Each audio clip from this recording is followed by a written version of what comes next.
Good day, good afternoon, good evening, everyone. This is Viper S of Viperland, and I'm here with a game I've never streamed before. Didn't think I'd be able to stream, but honestly, one of my favorite PS Vita games. Soul Sacrifice. This is the Delta version, which is like Monster Hunter Ultimate.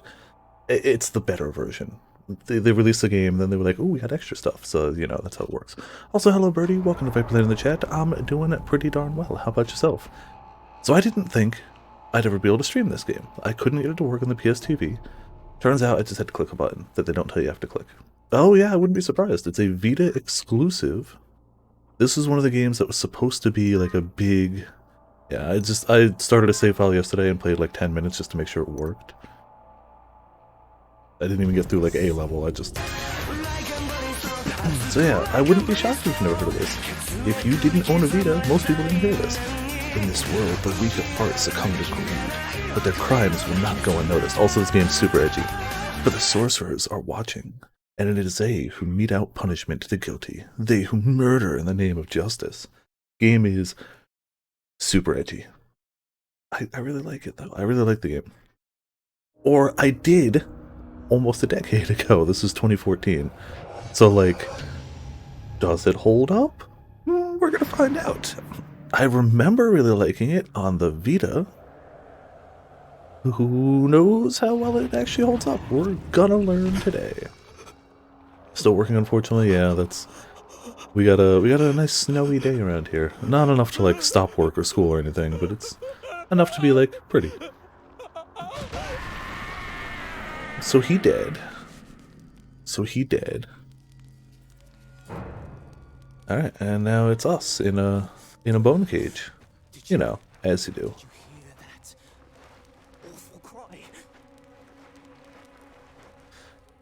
Pretty sure. Oh. Okay, I was about to say. Did you hear that? They didn't go far. PSP did.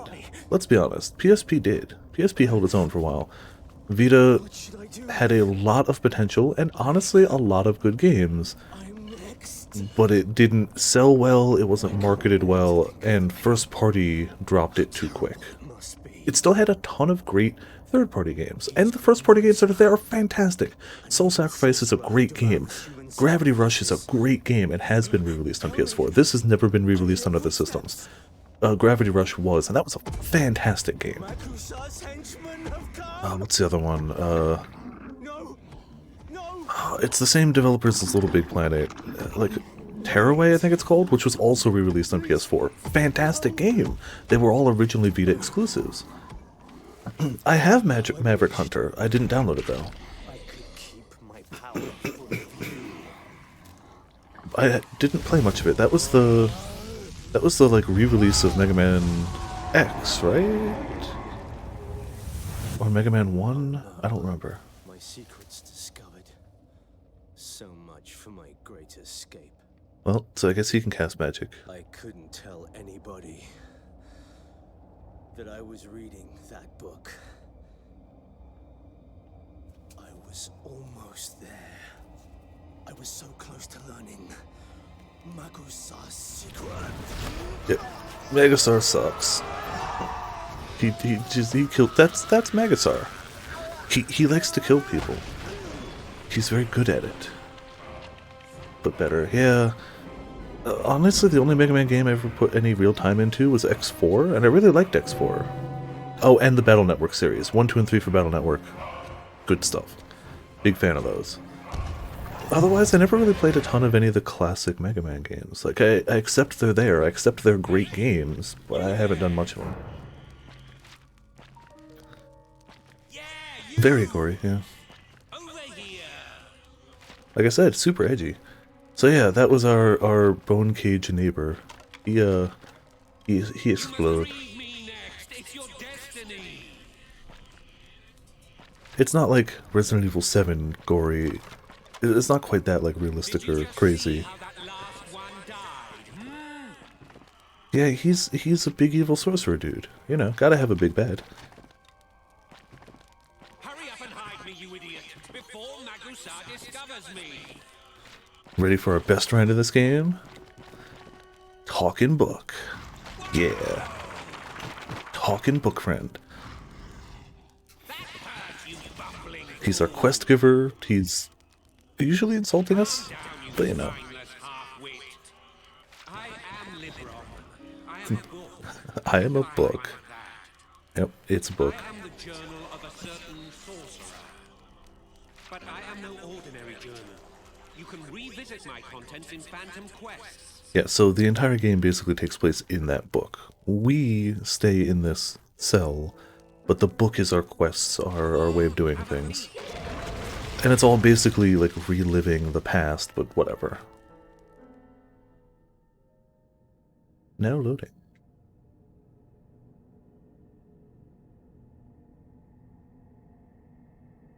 Now loading a lot. Oh, because I think it loads us straight into like a tutorial quest. I think they just drop you right in the fire, right? Yeah, they just drop you right in the fire. Screw tutorials or anything, just it's combat, don't worry about it. We are companions. We walk this blood-stained road together. Alright. Well, let's so we got spells on the bottom, right? What's wrong? Why are you so restless? We got throw stuff.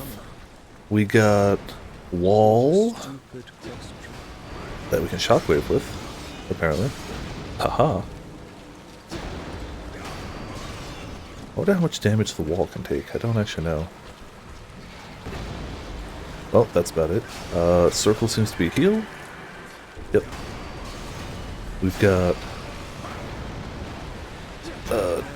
fire sword. Heck yeah. Your companion, Heck yeah, fire sword. Oh, can we do long slash? It's a long slash. Man, you gotta charge that nonsense. Okay. Stay focused. So yeah, this is Magusar in the past. Before he was all eyeballs, just some eyeballs. Still strong mage though. Good. Our work here is done. You are not injured, I trust. And we are his companion. Another mage.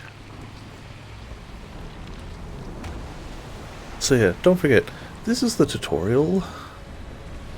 And they're just like, yeah, this is fine, don't worry. Just take this. You know, Leviathan with extra face. Normal stuff. Normal stuff. I think we gotta wait for him to come down here to do much. Oh wait, no, we don't. We use those other fire spells. Come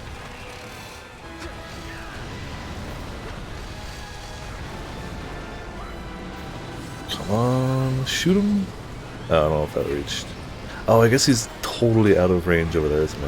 Okay. Our enemy is strong. We must be on our guard. It's okay, we're still hitting him, we're still hitting him. Got big sword. We'll let Magusar shoot some fireballs since we can't seem to hit him. Ah, tried to dash through. Thought I had a good dash, didn't make it. What's he doing? Oh, he was drinking water. Yep, maybe don't hit me with that. Okay. The price must be paid. I would like to heal. There we go. Don't even seem to have an HP meter yet, but I still wanted to heal.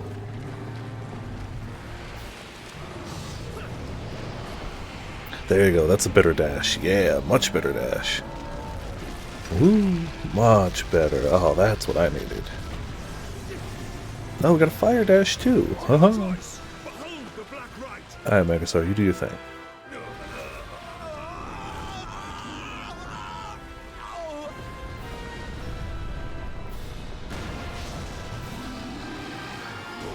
So I definitely never like beat this game back in the day, but I got a good ways into it again many years ago.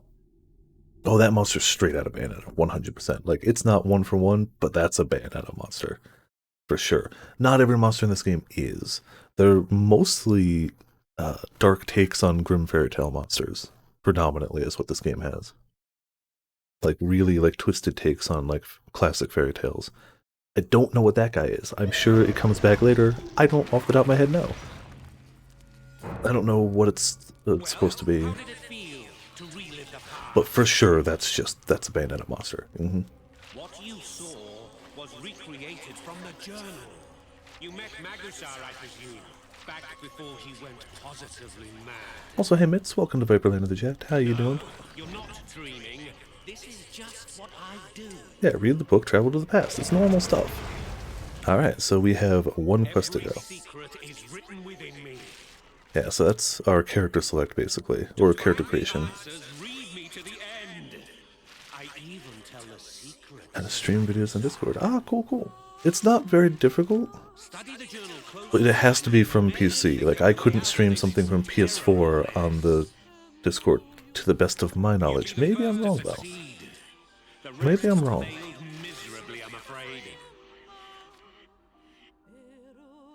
Movie you want to stream? Ah, what movie? Or seek liberation. These are your only choices. I have not heard of it, but awesome. Heck yeah. Go on now. So yeah, this is all just tutorial stuff. Like, this is sneak peeks. Only hope. As you read more of the book, more of it I also want to see the Monster Hunter movie, but I want to watch it legally, and the only way to legally watch it right now is in a physical theater, and I'm not doing that. So, you can also talk to the book. You look terrible. Like a pile of old rags. Yeah, I'm sure we Could look I bad. call you that? Old rag pile. Aww. Relax. So, Kidding. I don't know if it works here. Yep. Haha. So, Think about this. If you fell flat on your face, well, I'm hurting. So on the Vita version, you could tap the touchpad to knock him over, or tap the back touchpad, and apparently you can just hit R2 to do it here and knock him over. Now, well, Can I? Yep, I can knock him forward. hey, stop that! You think a book's just going to lie down and take? Well, you're right. I can't- Okay, I'm done messing with him. Let's actually play the game. Rude, I know, but he takes his whole time to make fun of us. So I think all we can do at this rate... Oh no, we can. Yeah, I know they want us to do that, but... Extermination Pact... I don't... Oh! You can right stick to move pages. Cool, okay. Rise, or this will be your resting place.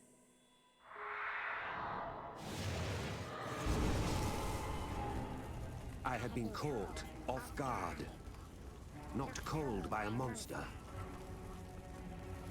Do I have to hit something or is it gonna go? Woman mocked Nope, it's my gonna go. vulnerability, my oafishness with cruel insults. But I still do want to see the movie. I know it's gonna suck. I know it's gonna suck. There's no way the Monster Hunter movie ends up being good. To slow me down, you'll be the first to die. Her name was Sultiara. If I hadn't mentioned, this game likes to lean hard into edge. So just, you know. It is the stone cold truth. Many, taking the ordeal, forfeit their lives. Yeah, so now we get, I believe, a proper tutorial. The bit I did last night just to test it was just that one tutorial fight, the one we just finished. Extermination Pact, calling all sorcerers, exterminate these monsters, goblins. Alright, I don't think we can... Oh, what? I was trying to scroll further. I guess that closed the book. Yep, that just closes the book. Why? Alright, well, whatever. We can do that one. Like, that's what I wanted to do anyway. But I guess I scrolled too far. Let's do some goblins. Rewards, Falcon Feather, Healing Seed, Swordsman, Ice Brand, and Faction rewards. Sure, tally ho. This should be an actual, more tutorial. This is definitely still more mechanics than they showed. Only some descendants of a certain lesser line have what it takes to perform spells. It is customary for such descendants to undertake the ordeal when they approach adulthood. Disposing of monsters is a sorcerer's duty. Even if they show their original form, grant them no mercy.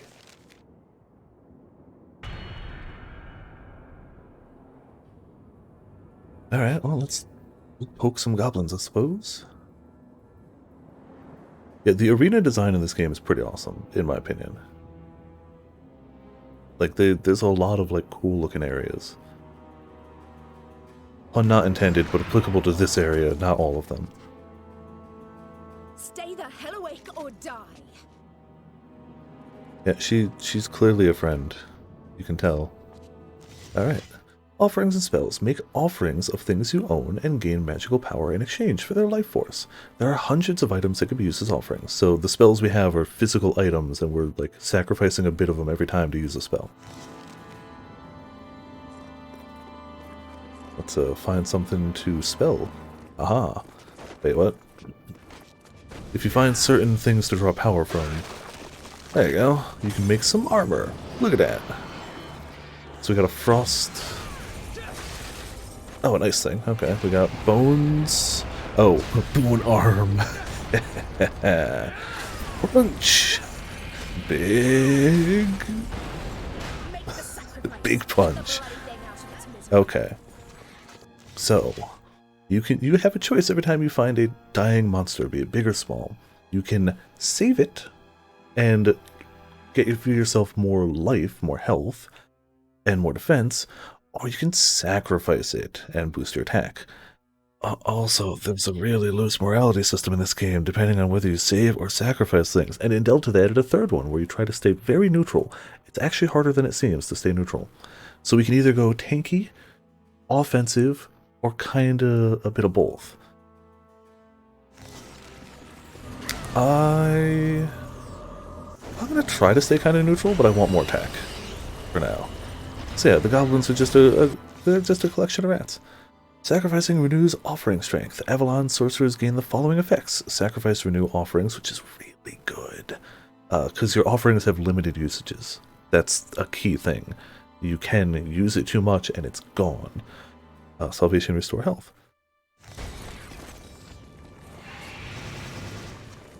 Oh, I can just straight blood shoot. Do a little bit of wolf. Health recovers by power of salvation. Why do I just have a bloodshot out of my arm? I mean, it works. It's fine. Why does it work? Why not? Don't even think of bloody saving it. Yeah, so she doesn't want us to save them. She wants us to moiderize. I don't think they stay there forever, so I should probably actually get to it. Damn it, yeah, it also takes time to do it. Alright, well.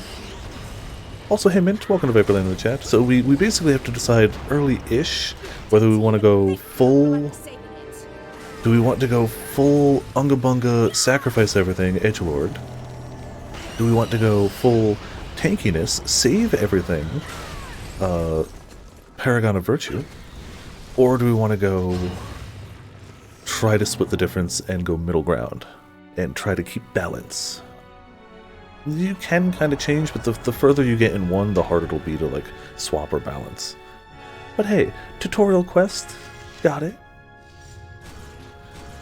Mass Sacrifice, Nearly Unscathed quest, Godspeed quest, Counter. Apparently we countered something. I don't remember countering, but sure, okay. The rest I get. It's an early quest. So yeah, your faction will give you rewards depending on whether you lean more towards sacrifice or saving. Health Seed, it's a healing spell. You bring this to every quest. Or a variation of this. Period. You just do. Alter the Caster's Evasion. Very good. Takes your dodge from a roll to that, like, full-on just, like, phase teleport. Very good. But you only get 4 casts of it, and they last for 60 seconds. Yeah, so you can see you only get 3 casts of the heal per quest as well. So, like, things can run out. But if you sacrifice things, you can get some usages back. You save them, you don't. So it's tricky. Alright, going to next. It's both a, like, moral decision and also a gameplay decision. I don't know what those are, but we'll figure that out. New portraiture was unlocked, postscript was unlocked, new Phantom Quest available, Chapter 2.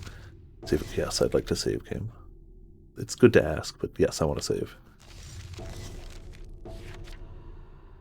Sortiara grinned, flashing her teeth after routing the goblins.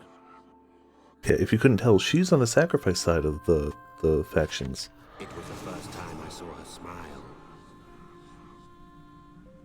I told her that she looked better when she was angry. She almost killed me for that.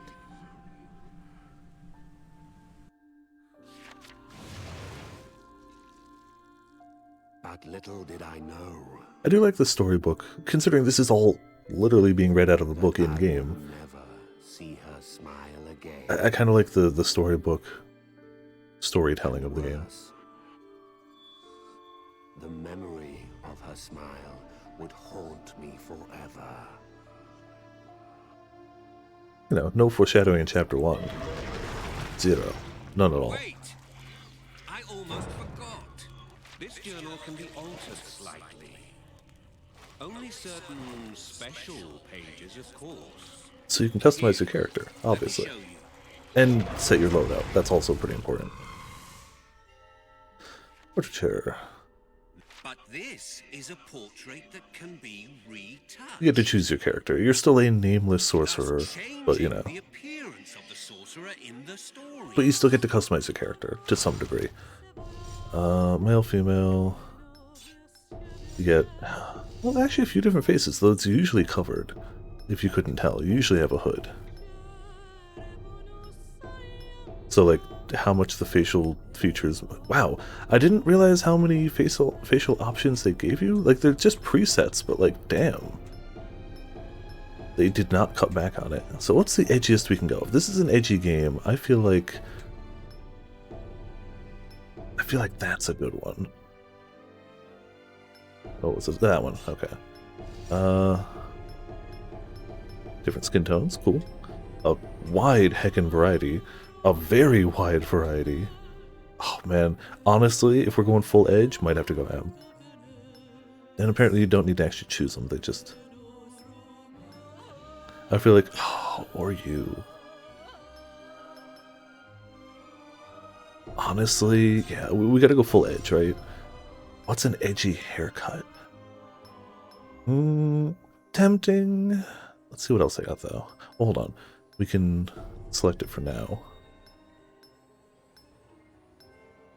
Better go all the way. Of course. Also, hey, Potions. Welcome to Viperland in the chat. Honestly, the fact that it's got, like, the runes and everything, I kind of dig it. Also, the head ends up covered most of the time anyway. Oh, bigger runes. I like these better. I think these are the, like, edgier option. I like this one better, though. We'll go with that. Hair color. Oh, can we choose? Oh, it is the rune color. Cool, actually. So we gotta go, like, the matching red runes, right? It's gotta be red. Pretty important. Gray skin for full edge. Yeah. Agreed. The black runes work. I feel like red works better. Oh, they do give you the purple option. So if I theoretically wanted to go purple hair, could be done. We're gonna go red, though. What was it? Cerulean, wasn't it? F, there you go. Raiments. Oh, man. So we got noble, intellectual. Oh, boy. Oh, boy. That's an outfit. Sand Dweller?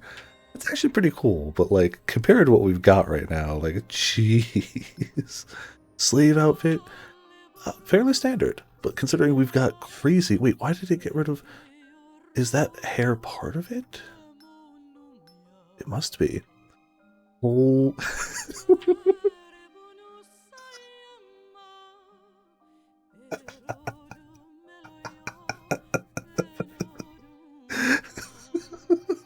No, we couldn't pick it, but it's amazing that it's here. Oh, man. Oh, it might be, because this is the ultimate version, so it's got some extra stuff. It's straight up cat. Yeah, it's straight up cat. Gravity Rush is a great game. Burrow? Maybe? It looks familiar. After taking a look at the game because of the video you linked? Interested. Yeah, these are just extra ones. We have to go intellectual, though, right? Like, we have to go with that one, right? Unless we're going for the memes, if we're going full edge, it's gotta be intellectual. Yeah, it's straight up cat. They're both made by the same company. It's Japan Works or something. Japan Studios. This and Gravity Rush are the same studio. So, like, why not? I'm pretty sure in the original game you only had these options, and this is, again, this is like the ultimate version of the game. This is like Monster Hunter Generations Ultimate, that extra. The cat one is just too good, though. I can't pick any of these. This one, actually, it kind of works. I'm going to go intellectual, though. Is there more? Not right now. I believe you can unlock more, though. But I don't believe we have more right now. I'm going to go intellectual, but this is changeable between any mission, so we can change this whenever we want. Well, that was just the top. Okay, hold on. So that's the intellectual pants. Hold on. Let's do match with below so we can see the full outfits. Match with below. No. Dang it. Well, I guess it's just the pants. We can mix and match them if we want. That's the Sand Dweller version. That's the Slave version. The Cat version. The Armored version. And Gravity version. I'm going to keep it matched, because why not? Vote Noble for the hood. Honestly, not a bad choice, though. It is like the default armor, but it's like, it's a good default armor. So, you know, I'm totally for that. Oh, okay, so we can hood or not hood. We're gonna hood. Voice. I don't know. They don't really have a speaking voice, it's just combat noises. But you're basically a silent protagonist. All your stuff is in the storybook.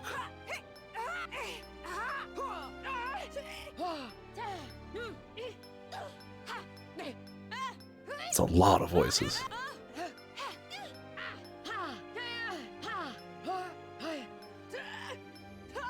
I don't know. That sounds good. There you go. I'm not going to overthink it. Appearance is okay. Cool, there's a character. You know, no one remembers the name of this long. Also, indeed, hey dude, how you doing? Like in level of angry. But we can't very well leave it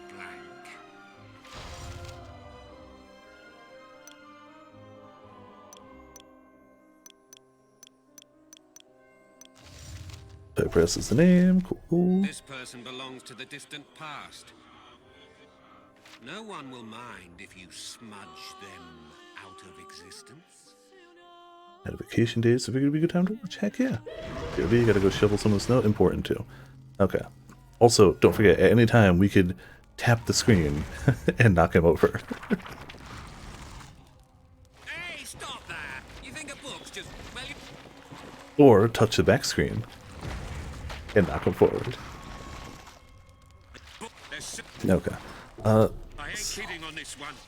People who scribble in books are scum! I tell ya.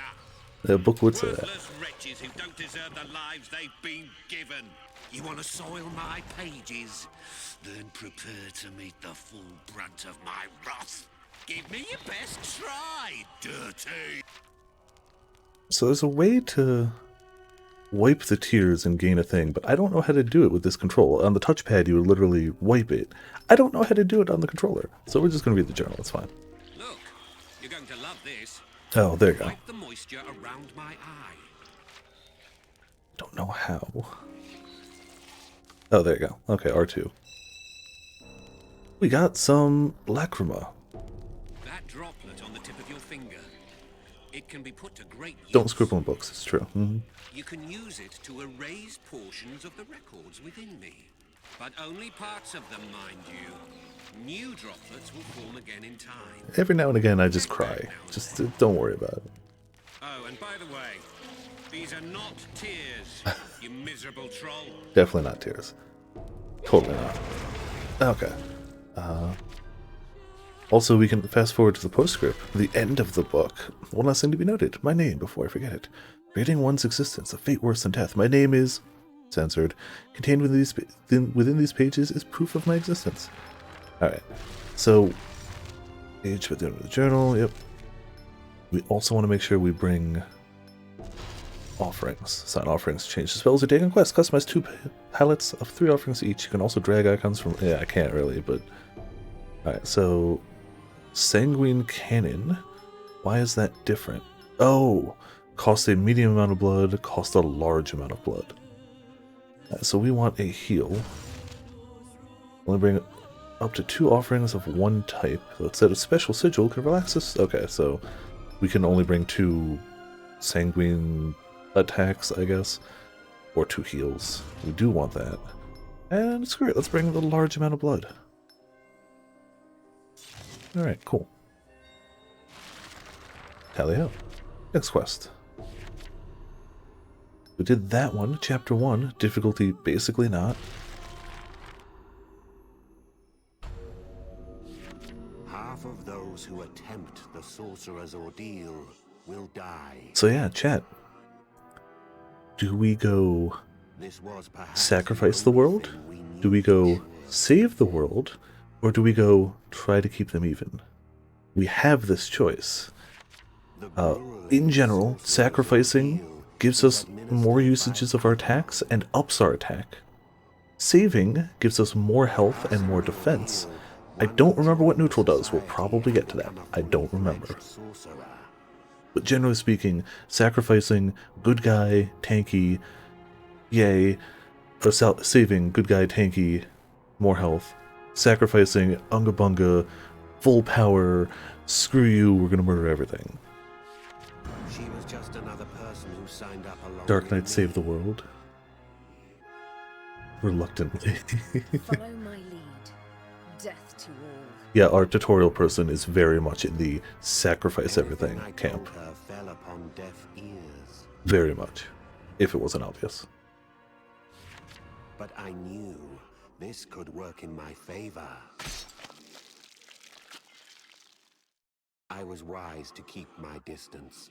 Also, this game is like edgy bloody, but not gory. Like, you'll see like blood stains, there'll be like blood splatter, but it's not like gory or anything. Otherwise, I would have given a heads up. Oh, dang, I skipped the last line. PG-16, I suppose? Calling all sorcerers. Exterminate these monsters! See, here's where it gets tough. Orcs. Actually, no, I'd argue it gets arm yourself. We did. We got a falcon feather, ice carving lid, rock blanket, and faction reward.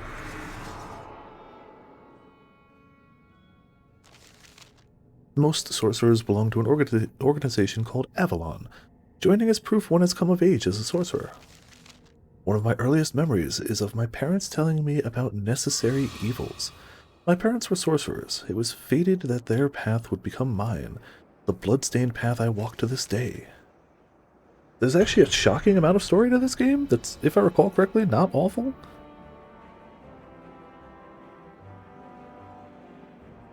Like, there's full multi-page story entries for every enemy, if I recall correctly.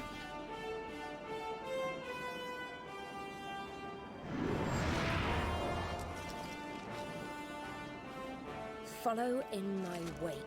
Psh, man, you better follow in my wake. Alright, let's add our dodge better first. Shoot a whole bunch of blood. Oh, that literally takes our health. Okay. Literally takes our health. Let's go, let's go big punch. I'd like to actually be close enough to hit.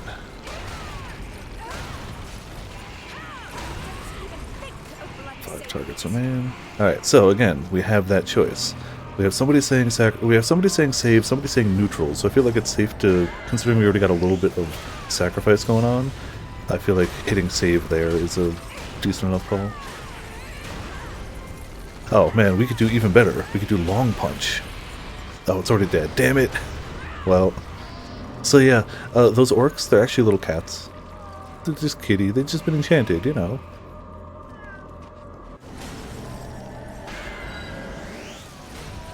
Like, every creature in this game is just a normal thing that has been enchanted. Sometimes animals, sometimes people. Yeah, gotta save the kitties, obviously. Ooh, okay, we're taking a bit of damage. I don't... Oh yeah, we get health back from sacrificing. I was about to say, I don't remember how we heal. It's sacrificing. However, there's a good reason to sacrifice too. Oh yeah, the orcs are rats. Oh no, the goblins are rats.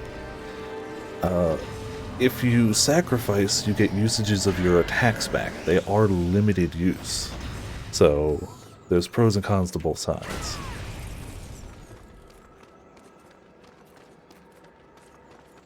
Oh, damn it, there's one more I could have done. Oh well. And again, we'll get, just like Monster Hunter, even though this is more arena fighter than big open area find a monster, it still has things in common with Monster Hunter. And like that, you just kind of start small, but you get to the cooler stuff. Don't worry, we'll get to the cooler stuff. But you gotta start with beating up a bunch of Jagresses first. You just gotta. It's the rules. Shield device stops a number of blows. Crumbles if user attacks. Okay, nice defensive thing. Frost defense. And 2 more heals. Again, this is good because if you use all of them in a quest and you don't sacrifice something to get them back, gone. You've consumed it, it's gone. So yeah, that's a thing. The LEs are what you get for sacrificing things. I don't remember what they do yet, but I'm sure the game will cover that. New Lord, Ars Magica unlocked, new Phantom Quest. Save progress, yes please. Sortiara mercilessly pounded away at the slaughtered monster. Yeah, she gets mad whenever we save something. She likes murder. It was dead beyond any doubt. I tried to stop her, but she glared at me enraged, saying, Get in my way and you will be next. Just a friendly person. Super friendly person. Spoilers, everyone in this world is super friendly. It's a happy place to be for everyone. I heard a sob. Sortiara was weeping, clutching her right arm. The Blight. A deformation of the right arm. The price we sorcerers pay to wield magic. The sight of her tears brought pangs to my heart. I gently caressed her back in solace. Her sobs echoed in the dark of night. Yeah, like, no part of this world is a happy place. Zero. Also, hey Sora, welcome to Viperland of the Chat. How you doing?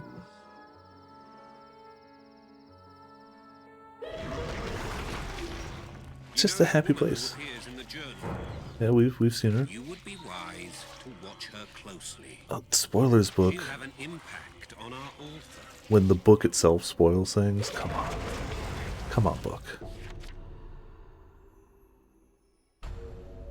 Chapter 3. The arm smarts. It was an odd expression, but Sortiara spoke of her bloodlust thus. Ah, my arm hurts. Gotta kill something. You know, as you do. This monster was once human. A sorcerer who had misused his magic and transformed himself into a monster. You know, just use magic sparingly, clearly. We sorcerers are tasked with the disposal of such lost men. Looking at the beast, Sortiara said, Don't think, kill. I mean, you know, clearly. was an order. No brain, only murder. As if I needed to be told. We all know that sorcerers are in the business of murder. You know, it's the price you pay for magic, I guess. Gotta murder things. Alright. Exterminate the monster Jack-O-Lantern in the plains of Olympia. Do you know what? Before we murder him, let's read the lore of Jack-o'-lantern. Perhaps you already know the story of the war, of the Romulus Empire seeking world domination and the sorcerers raising up against them. The damage incurred remains widespread. Among the victims, there arose a curiosity known as the Jack-o'-lantern. Even in triumph, the Empire... Oh, I know how to do this. Sacrificed many soldiers in the struggle. However, some warriors were not afforded a warrior's death. They say it was the sorcery pervading the battlefield. They did not die like men. To this day, their fight continues. For their solidarity, for their soldierly regrets, remained and strove to rouse their lifeless flesh. But bereft of strength, their bodies failed to respond. Yet still they could not die, for king and for country. Though their hearts had stopped beating, they tried to rise again. In miraculous fashion, their undying resolve bonded with remnants of sorcery filling the air. The will of the soldiers began to manifest from the junk of weaponry and armor around them. As the wreckage accumulated, it assumed an almost human shape. Overcoming the bonds of flesh, their intense longing had taken form. And despite losing their human frame, the soldiers emerged again. As armor and blades grew in giant clusters, some said they were like pumpkins raised on the battlefield. A faint glow emanated from their cores, like a lamp. Aptly named jack-o'-lanterns, these aberrations are now a common sight in the ravaged fields of war. Knowing nothing but endless battle, they fight without pause. Despite losing their humanity and all sense of self, they remain in this world. They lead a fearsome existence, eternally yearning for the next conflict. So yeah, that's what we're going to be fighting. And like, there's lore entries like that for everything. Oh, okay, so that was the thing. Wait, no, what?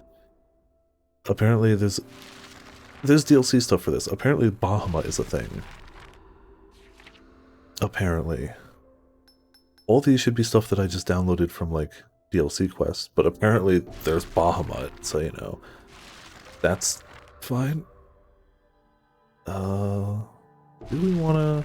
You know what? Yeah, let's take off the weaker blood splatter and put on a shield. I like that. I like that a lot.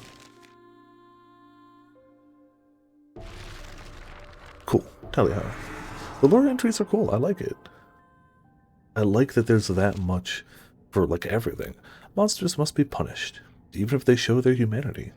Killing in the name of justice. A sorcerer's duty. Tactical advice. Shields are effective against the enemy's charges. Take advantage of the enemy's elemental weaknesses. If you catch fire, perform rolls. Yeah, okay. Cool. AG pumpkin smashing, basically. Also, hey Fear, how you doing? Welcome to Viperland in the chat.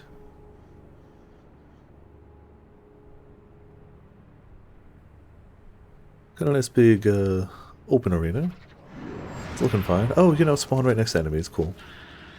Think they're mad. Don't second guess yourself. Murder is what we're here for. Alright. You know, the more stuff she can select. So, show Phantom Quest menu. Oh, cool, but I don't want to do that in the middle of battle. Aha, there you go. There are draw points around the map where you can get free spells. So, let's, Quick, make a sacrifice. Alright, for now I'm going to keep it balanced because it's easier to tip the scales to one side or the other if we're balanced to start with. If we decide to go full saving, we can do that too. Tactically, I think balance is the better plan. But if we're going, you know, storyline-wise or morality-wise, certainly not. Make a sacrifice. From a pure gameplay point of view... Oh, pick fruit. I don't know what the fruit does. Oh, magic dose? I don't know what that did.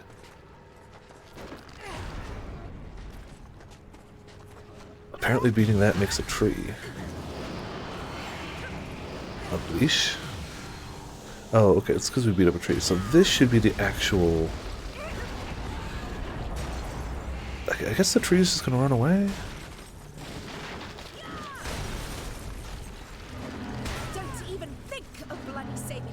Oh, fine. We'll sacrifice a tree. Sorry, tree.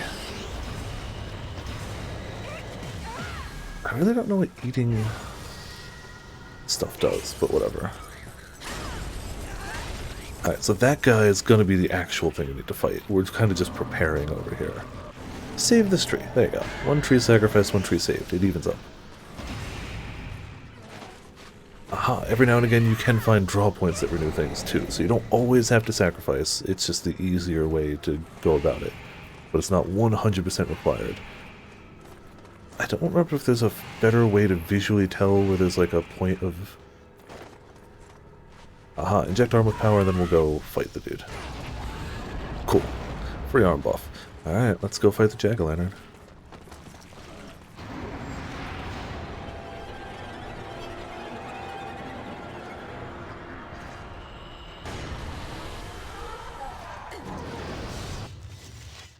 Mind's Eye allows perception of the usually invisible. That's how you do it. Down the pad. Green, red, monsters are allies. Health high or low. Red, cursed part. Purple, ill cursed part. White, a point of interest. Blue, an item. Yeah, those are important. Totally forgot about that. Well, speaking of... Oh, that's fine. So its arms are weak. And so is its head. Yeah, so you have a good bar that fills up if you do good, and a bad bar that fills up if you do bad. Correct. Can I punch him from a distance? Bonk! Ooh! Straight broke his face. Okay. Good. And we did use a big punch for it. Alright, we want quick movement. So we can phase step now. Very important. Shoot blood at him! Shoot more blood at him! Alright, if we save this guy, we get our good bar. Oh, yeah, thank you, didn't even notice. Oh, maybe I should have used my shield. Aha! Yeah. Okay, so we can use part of the shield as a shockwave. I'm gonna assume he's weak to ice because they've given us so much ice stuff to work with. Just gonna assume he's weak. Also, he looks fiery, so.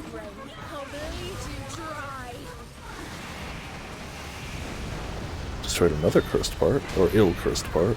Oh, we broke one of his arms. Okay.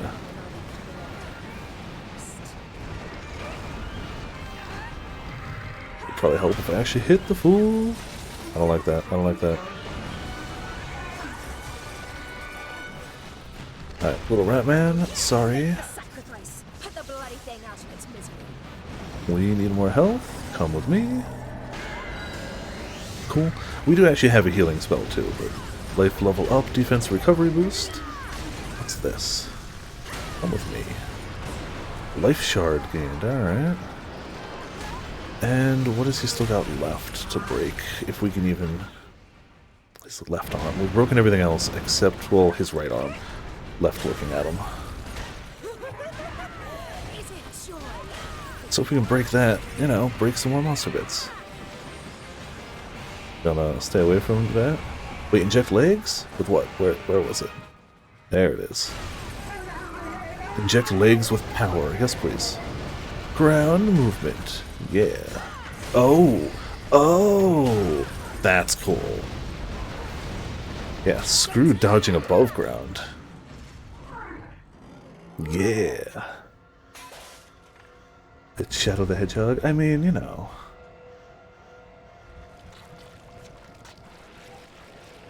I didn't play Shadow.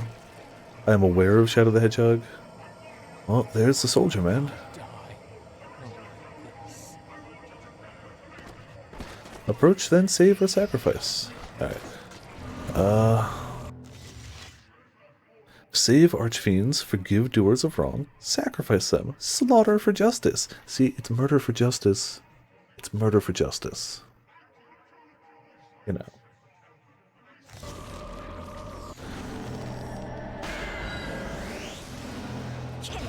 That's what I came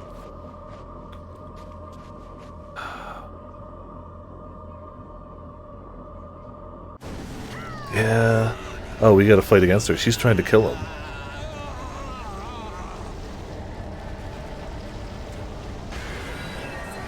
Fought against her. Saved him.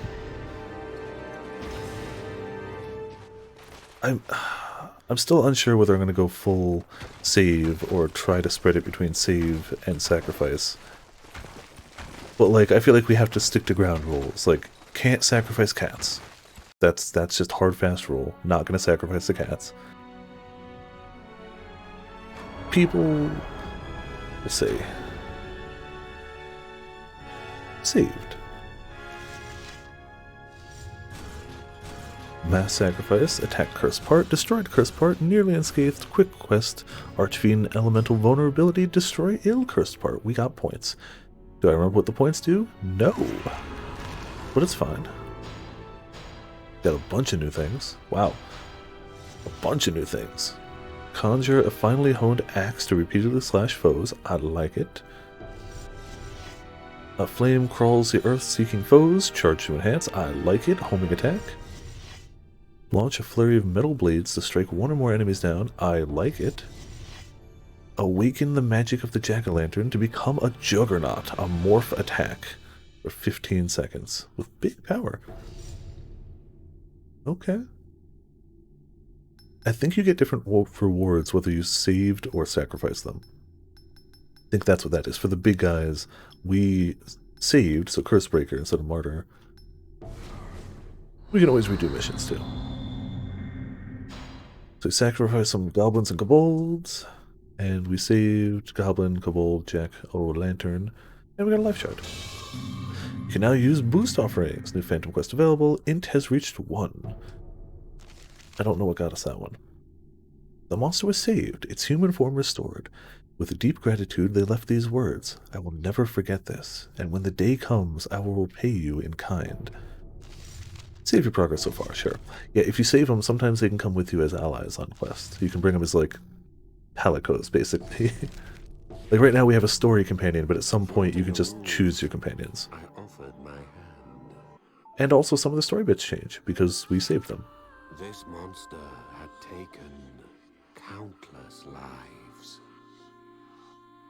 But even so, it was a wonderful thing to hear. It very slowly progresses through chat. Our duties. Well, it was me. I decided at least to relish the moment. We had She really wanted to spared a murder. life, and it was a good thing.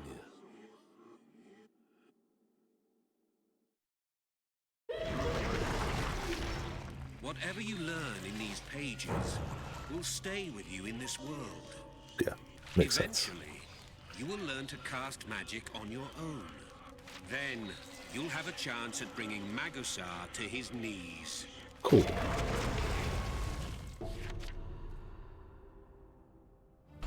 Sorcerer's Ordeal Chapter 4. Did we unlock other stuff yet? Select contents. Lore, postscript, okay. I do really quick want to change this.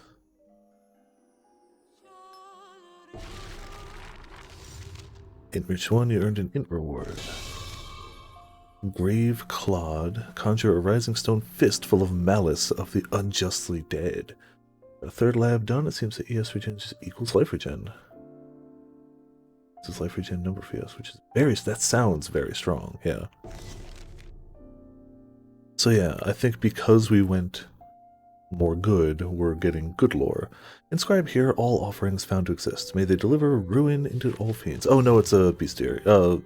Spell bestiary. Ars Magica and Intelligence. Each time you obtain a new offering, it will be recorded here. Your int raises as more offerings recorded. Find more stuff, your int goes up. Cool. I don't know what int does, but it's fine. So it's just a recording of our stuff. And we have 50 Lacrima. I don't really remember. Oh, Lacrima is what you use for the Dark Rites later. That's what those are for. Alright. Let's keep going, though. Sorcerer's Ordeal. Here we go. Had she lied to me? Nobody in this world would lie to another person. She had told Not me from the here. very beginning. No. Beware. I kill you in an instant if it furthers my aims. Of course. But then something happened that made me wonder.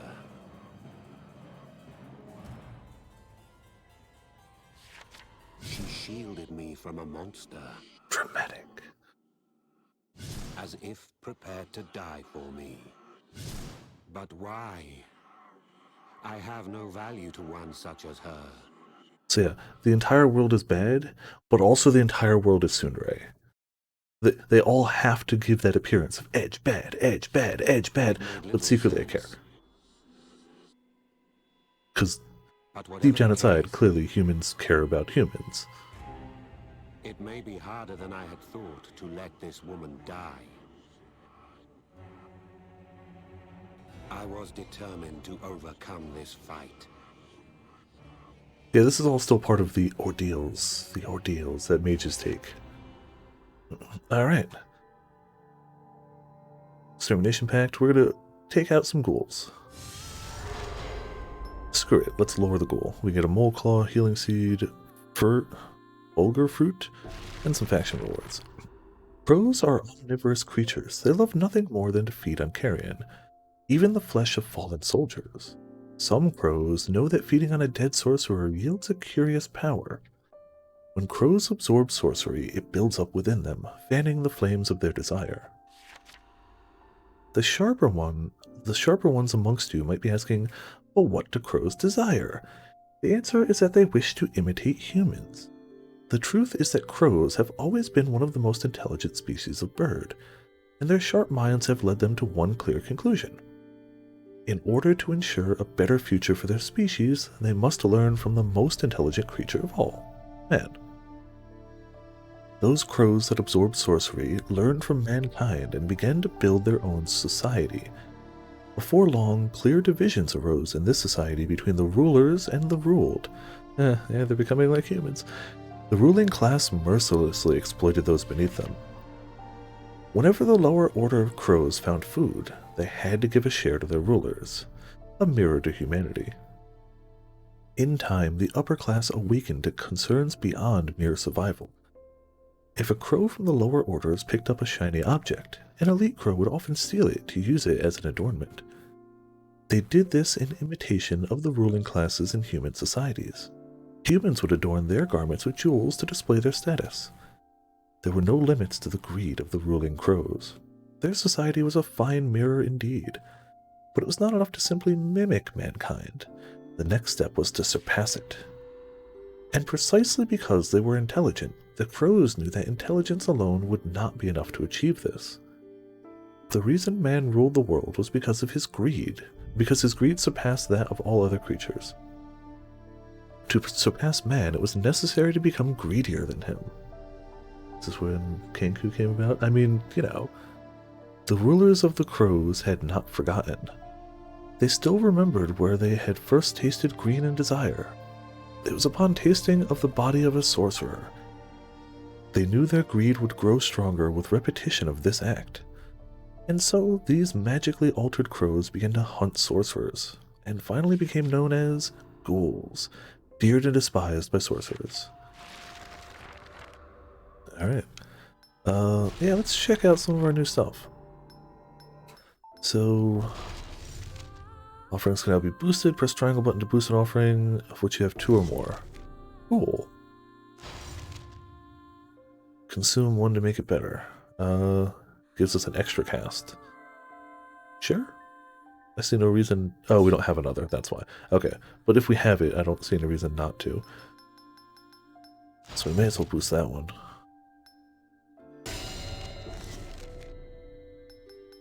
And the heal. In fact, the more heals we have, better. That's fine, we can fix that. 5 heals usages. I'm back, welcome back. So what do we equip? A lot of these sound fun. I want to try the transformation one. We don't really use Sanguine Cannon, and it costs our health, so let's not do it. I kind of want to try the Fist. Let's try fire route? That leaves us a little fire heavy. That should be okay. We still got a big fist, and we can still find stuff around the map too, so it's not all bad.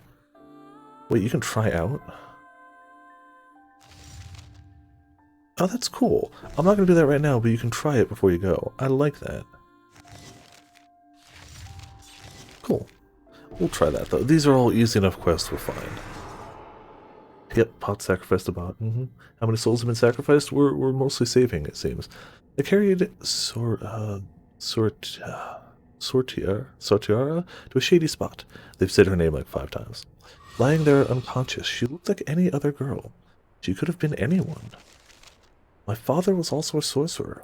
He died battling a monster, but it was not the monster that killed him. It was his companion that ended his life. My father was sacrificed, an honorable death. I feel no sadness. He made me promise not to.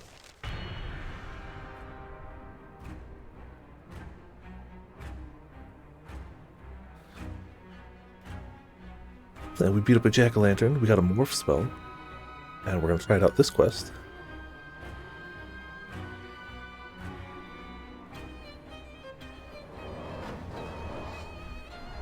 Alright, so it's just me, because she's kind of out of commission. Let's try the new fist, too. Oh, that's... Haha! there's our morph spell. Haha! Boonk! We are jack-o'-lantern. You can't stop. Okay, it doesn't last very long. Spin to win! Spin to win! Alright, that's pretty cool, actually. So we refuse to sacrifice cats. If nothing else, not going to sacrifice a cat. This should be a nice homing fire attack. There you go. Oh, ow. Pain. Did we not? Oh yeah, I didn't hold it long enough. There we go. Let's try a new fist weapon. Okay, let's try a new fist weapon better. Just punch. There you go. Good bar and evil bar. Oh, that would be one of those ghouls, yeah.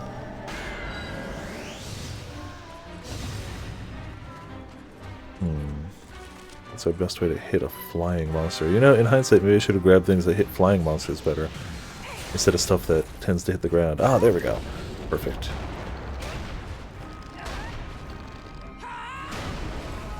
Easy. Do they have breakable parts? No, they're just things. Dying bird. I guess let's just lean into the save things. I kind of like the neutral option too, but I kind of like these saving things. I've never played the game straight saving things. I did a little bit of neutral when Delta came out, and my initial playthrough was sacrifice it all. Let's go tankier. Let's give it a shot. Let's be a good boy.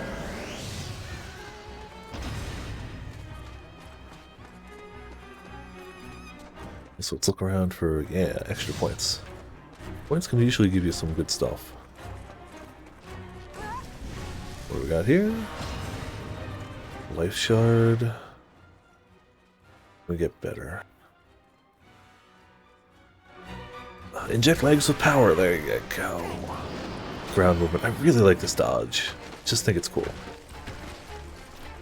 Support skill. Well, we can only support it with heal. Yeah. Bird, where did you go? There's Bird. Take that. Yeah. Screw you, airborne foes. Random quest complete. Easy peasy. Well, I guess we're gonna fill our good boy meter. Nearly unscathed. Yeah, we took a little bit of damage.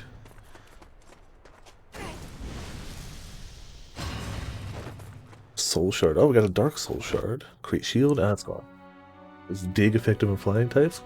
When you can burst out of the ground with an airborne fist, apparently, is the answer. But yeah, they clearly don't know their Pokemon rules. What are they doing? Shame, shame.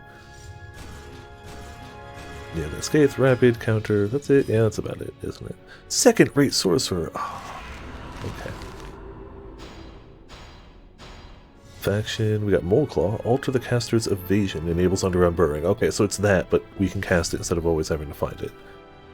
Everything else is stuff we've already got, but now that we know that duplicates help, duplicates help. Soul Shard, Life Shard, and some good stuff. Black Rites unlocked. Hell yeah. New Phantom Quest available. Black Rites are strong. Excuse me, I'm sorry. Why did you look after me? Oh, I I asked Sortiara as she awoke. that took a minute. I was dismissed. Leave me be. Her tone was not to be trifled with. As she took to her feet, she muttered something. I felt at peace when I felt your touch.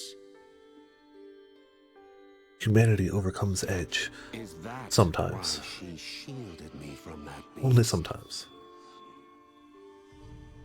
A gentle touch.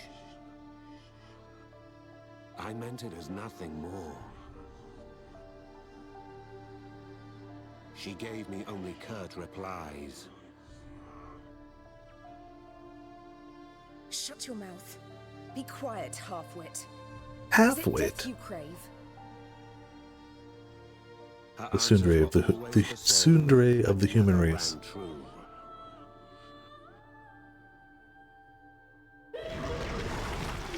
Hey, Mr. Book. That's Sortiara. She keeps her heart under lock and key. I mean, also, don't you kind of have to in this world? Like, I get it. The world But sucks. apparently she was pleased when you touched her back. Human She will contact. soon grow Knowing quite that humans are close like, to our dear author. Go on. Keep reading. man, and see for Talking Book keeps trying to spoil itself for us. How dare you, Book? How dare you? Chapter 5. This looks good. It is beyond my control. That was how she explained the bloodlust within her. Yeah, being a sorcerer sucks. Being in this world sucks, but being a sorcerer in this world Such sucks. word disgusts me. Sortiara said this with a sigh. She continued despondently. Yet no one believes me. I told her that was not true. She calmed herself and said, Thank you. we heard a howl from dead ahead. I'm sure this will be good. The appointed I hope we get to victim some of the, our like, bigger vile creatures tonight. ordeal. Today, whatever. I finally understood my partner, and the ordeal would soon end. But I don't remember how early stuff happened. It's been a long time. It's been a long, long time since I played knew this. was coming. Most of my playtime was in base game, and I Delta knew came that out our in partnership was 2014, so cursed. like, yeah. And that one of us would have to die. Good times. So we get to fight a harpy. Iron Mill, Green Giant's Arm, Leaf Drake Egg. Let's see what harpy's about. There was once a noblewoman of monstrous proportion. Formerly slender of frame, an incident occurred that changed her forever. A broken heart. Grief-stricken, she turned to food to plug the hole in her heart.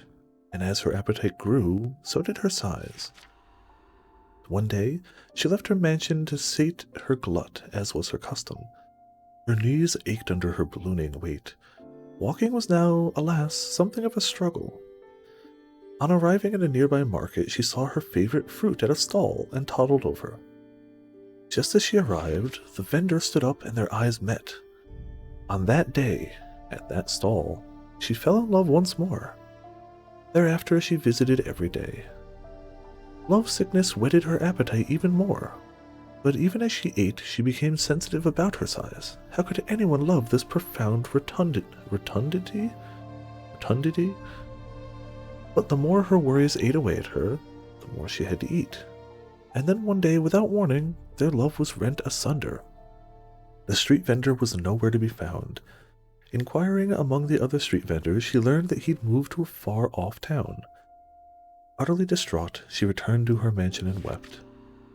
She yearned to see him, but her excess encumbrance ruled out long-distance travel.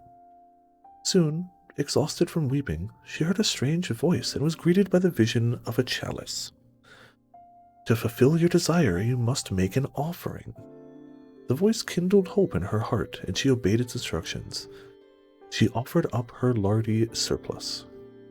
Her blubbery corpulence flowed like tallow and reformed as mighty wings. With a flap, she darted into the sky like a bird. In no time at all, she arrived at her beloved's new town. Searching from on high, she saw him, but he was not alone. The vendor was married and living happily with his new wife. She stared in blank amazement. Once again, her heart had been broken. Why? This was the worst she could have possibly imagined. And yet, she felt strangely unmoved. How could she feel so calm? I thought myself in love with that man, and yet, nothing. She gazed at the street vendor from afar. Neither his looks nor status appealed one bit. Still, she couldn't deny the powerful spark of emotion the day they first met. Then it occurred to her. It wasn't love that she had felt. Certainly it was an intense desire, but it was something altogether different. Come to think of it, she had fallen for him upon seeing her favorite fruit. Doesn't he look scrumptious? She had craved his flesh so terribly she thought herself in love. As the street vendor pleaded for his life, she gurgled, "My, what an exquisite treat you shall be." She swallowed him whole. It was not enough to satisfy her hunger. She proceeded to devour everything he had. She ate his wife, she ate his livestock, she even ate his home and furnishings. She gorged and gorged until sharp pains ran through her stomach and she fainted. In her unconscious state, the voice whispered to her once more. Deep within her heart, she screamed of her insatiable hunger. More. I want to eat more. Again, the flesh melted away and her stomach opened into a gaping hole. Now, with this hole, she would be able to expel anything she ate immediately. Nothing would settle in her stomach. She would never be full again. She could relish the pleasure of eating eternally and continually. She couldn't have been happier. Though her humanity was forfeit, hers was a fitting conclusion. It is said she looks down from the sky even now, scoring the land for a delicious, handsome man to pounce upon. That's this world's harpies. Oh, damn it, I was going to go to arm myself. That's fine. Our set's decent enough. I could have suffered worse than traveling with you, Sword Tiara said before reaching our journey's end. Don't die, will you? Well, Offering's power is restored at the end of Phantom Quest, as long as you don't use all of it. Oh, this game is full of pleasantries. This game is a happy world where happy people reside. All the time.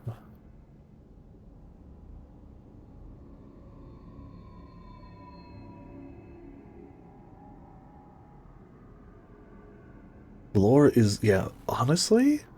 And like, these are just basic early game monsters. This is not like only endgame stuff. It's like this for everything. Now, let us be off. Alright, do we have anything we can get around here that might help us before we actually get to stuff? Oh, hey, look, bunch of bodies. Oh, renew offering power. We haven't used any, so we're going to save that. That's fine. That's just collectibles. I don't really remember what those do. We'll figure it out later. Another one. Labyrinth. Oh, yeah, Labyrinth was super happy. There we go. Make a weapon. Good enough. We've got a rock hand. Oh, just a big rock axe. Yeah, she keeps saying that, but we keep saving things anyway. Aha! Save the world.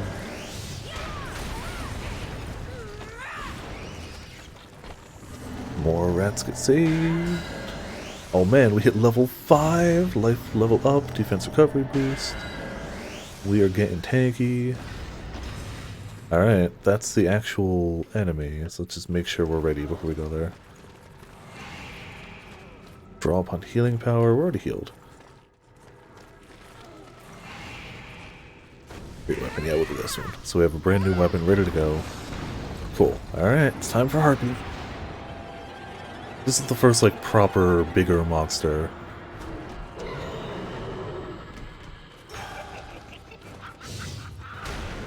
And I don't remember any of its... Oh, okay. We have been eaten. We have been eaten. Slow me down. Cool. Good start. Good start. And charge this one at least.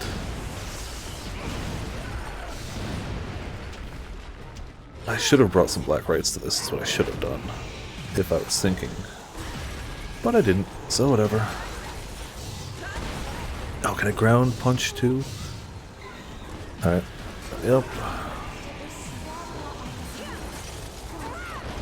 Seeking fire. Oh, it's weak to fire! Okay. Let's do this. Oh, it's in the air though. Dang it. Oh. Oh! Yeah! Alright, let's do it again. Heck yeah, dunk on a giant monster. Attack, cursed part. Oh, I should have checked what parts were. Yeah, wings and head. I guess I could have expected that, right? Get this heal. Nope, nope, I want to... I don't know if I actually saved it or not. No! You will not devour. Not this time. Okay, damn, that lasts a ways. Ow.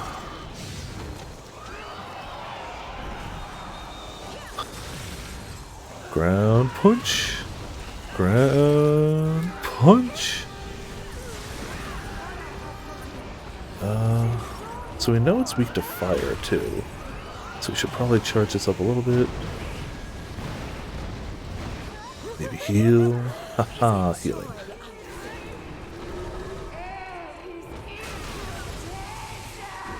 Ooh, I didn't do that, but she did. Oh, charging up. Easy peasy. We happen to have a lot of her weakness, but you know.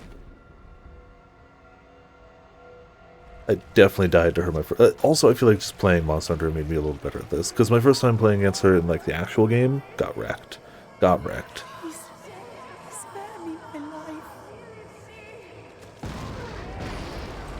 Alright, well... we're saving the world. Kind of just gonna embrace the savior life.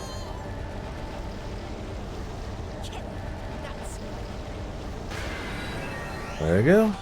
You have been saved. Apparently rapid quest achieved too. Can we get a little more stuff? Come on, go away so we can save you. Rats are saved! Level 6! Yeah.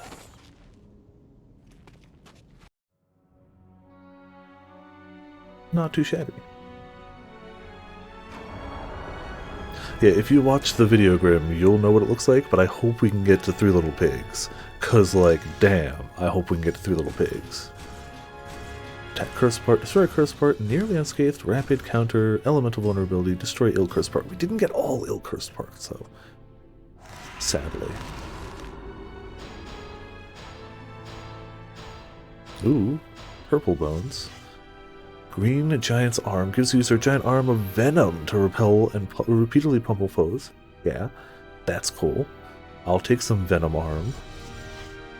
Leaf Drake Egg, launch a toxic mortar in an arc. Like that too. Awaken the magic of the Harpy to blast nearby enemies with a shriek. Not bad, nice roar. Awaken the magic of the Harpy to conjure a front-facing whirlwind. So cool. I like that. Venom good, yeah. The problem is you can only bring 6 with you in a quest, and like there's so many like options to mess around with. We're a legendary sorcerer now. Yeah. Soul Shard Goblin Harpy. New Phantom Quest available, Ordeal Chapter 6.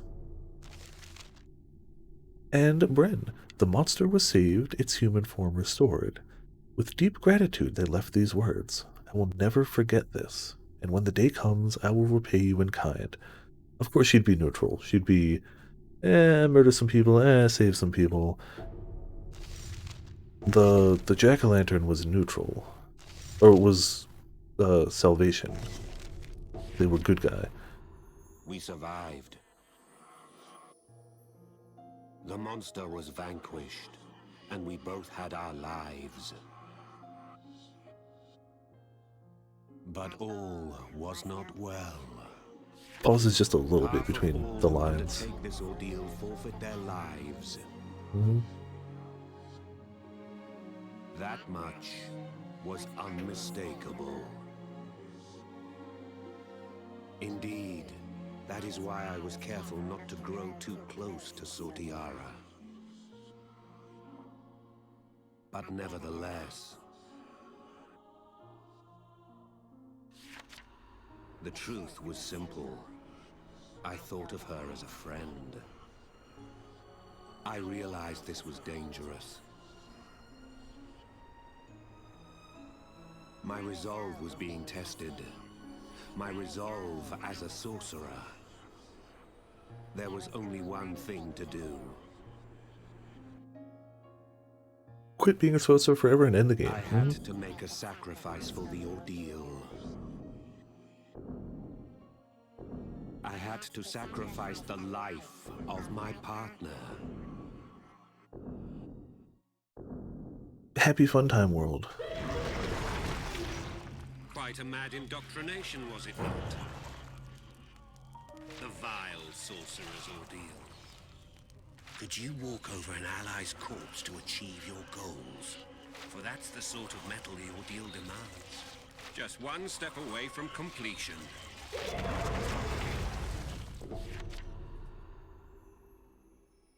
Chapter 6. Almost know the sorcerer's ordeal, but because I forgot last time, we're gonna go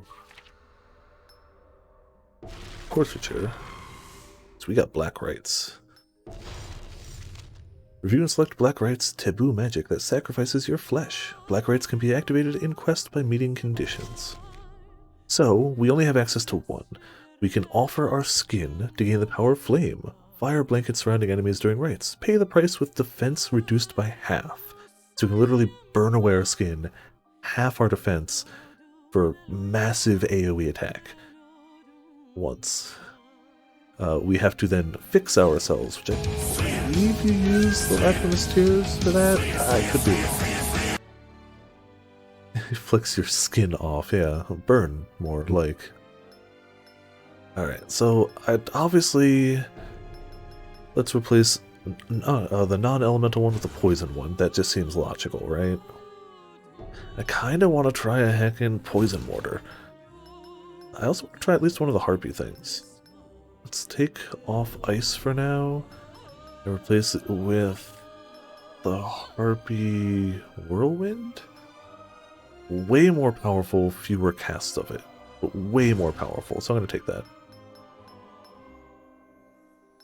We've got the Soldier's Embers that give us fire, so let's take something cold just to even it up a bit. I feel like that works. Gives us a variety of stuff. Non-elemental, poison, cold fire, healing. Right? That seems fine. Oops.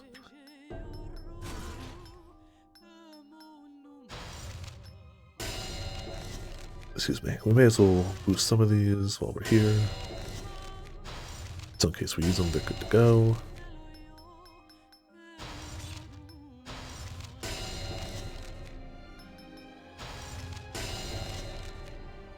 And that one. We don't take any movement stuff, but I guess if we're going a tankier build, like, why bother? Right? Alright. It says final, but there's clearly another chapter there. Don't even know if it was popular. It was well known to be one of the better Vita games. When you talk to people about, like, quality Vita games, the first is always going to be Persona 4 Golden. Persona 4 Golden is fantastic. It is the best game in the Vita. Hard stop. It's no longer an exclusive. Gravity Rush. No longer an exclusive. Still a great game. No longer exclusive. What's the other one? I mentioned it earlier. Freedom Wars. still Vita exclusive, and Soul Sacrifice. In my opinion, those are the big four, like, AAA developed Vita games that people are like, good stuff. Half of them have escaped the system, the other half haven't. It was popular enough to get Delta. This is the, like, expanded Ultimate version. So the base game was popular enough to get another release with more content. So it was popular enough on the Vita, but I may as well let the story go while I'm talking. I kind of get the feeling it's not going to come back, because it would have by now, is the thing. I feel like it's been kind of forgotten at time. Even I tend to forget about it, and I loved my Vita. And until I started up and I go, hey, look, that icon, that was a great game. I kind of get the feeling it's not going to make a resurgence, but I'd like it to. Even just port it. Like, yeah, I'm playing it here anyway, but if they just straight up ported it, I'd buy it again. Put it to PS4, PS5, make the frame rate a little better. Yeah. For they tear away at my heart. My eyes met hers. Like, I know it sold well enough for a Vita game, but I don't know if it was like, oh, we need to bring this somewhere else. It is a shame. This is a surprisingly good game. The combat can feel a little shaky at points, which I'm assuming would be better in multiplayer. There's 0% chance we find anyone else playing this game. 0% chance there's anybody playing multiplayer. I'm pretty sure we still have to go through this full first chapter before we can unlock, like, side stuff and online. Final test. Sacrifice your partner. Cool. Mole Claw, Spark Tree Root, Thunderdrake Egg, and faction rewards.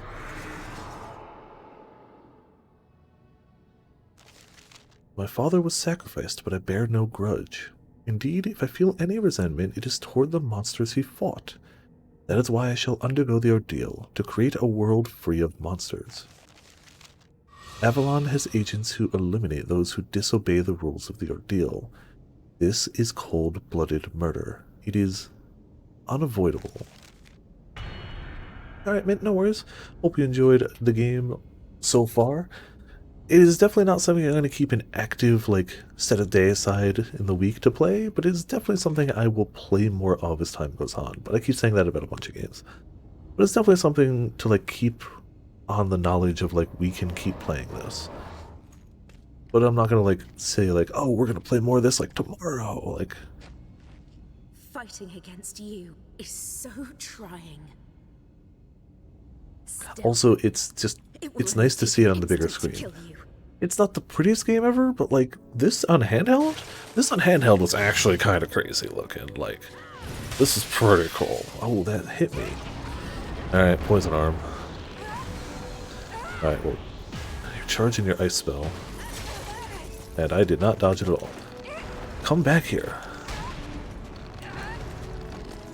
And you know what? Fine, don't come back here. Not long enough. Okay. Oh, that ice. Oh, damn. Yeah. Finally kill you. You know what? I have this spell too. I was defiled the very day I was born. So I dreamt of drowning everything in its own blood.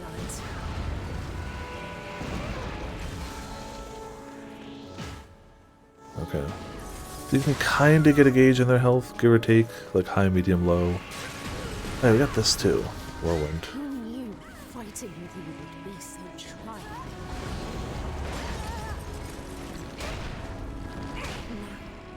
Now, we must part. Oh man. Don't feel good about it. But we should still get the choice? Yeah. I mean, obviously, if we're gonna go good boy, we're gonna fully embrace it. Pity me.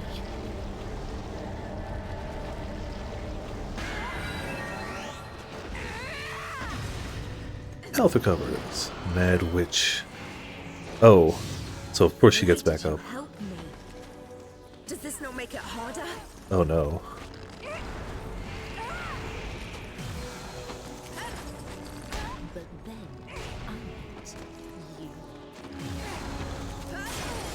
Uh-oh. Big O's. Big O's. Hey, I'm trying to poison her, but I ain't helping too much. Oh, man. Every time I go in, she's like, ha, I'm already charged. You fool. Maybe Fist was not the best of all decisions. Let's be honest here. Not when that's an option.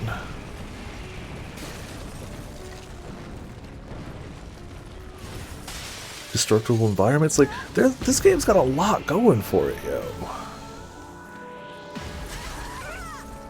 Ugh. Like my inability to successfully do anything. Oh, okay. A little more health back, I suppose.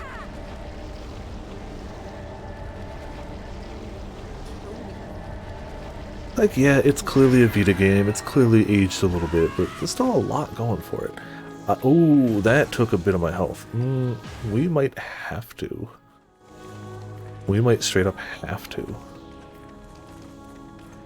Drop point healing power, please. We also need the thing that's going to get us some usages back before we're totally out of them. Great weapon. Yeah, the weapon's probably the better bet. Nope, nope, nope. Before we die. Oh, this gets us usages back. Yeah. Alright, good. We can't really see the number of usages we have left, but it'll tell us, like, such and such is about to break.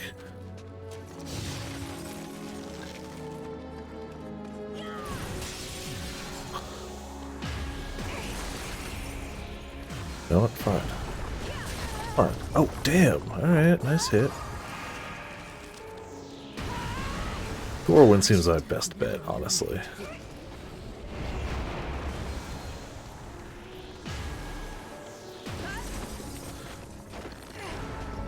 Really, game? Not enough range for that?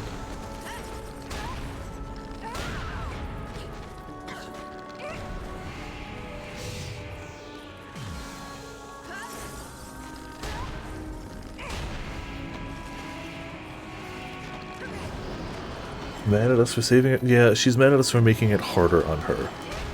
No, we had to do this. This is the end of the ordeals. Half of the people who enter the ordeals don't survive because they end up getting sacrificed at the end. You always have to fight your partner. She's mad at us for making it harder because we connected as people. Instead of keeping distant, you know. I think we have to sacrifice her. That's taking half our health every time we do that. Yeah. Does this not make it harder? That's taking half of our life. I think we actually have to sacrifice her. We already got the points.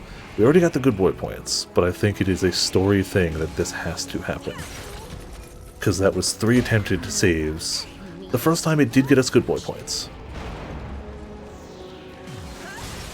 Oh, jeez! But I think we actually have to. You know, I can charge the same spell. Yeah, I do like it. Huh?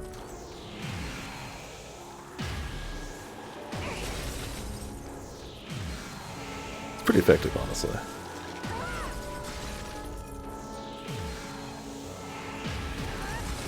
Yeah, go ahead. Keep trying to charge it against me. Now I can beat you with your own skill.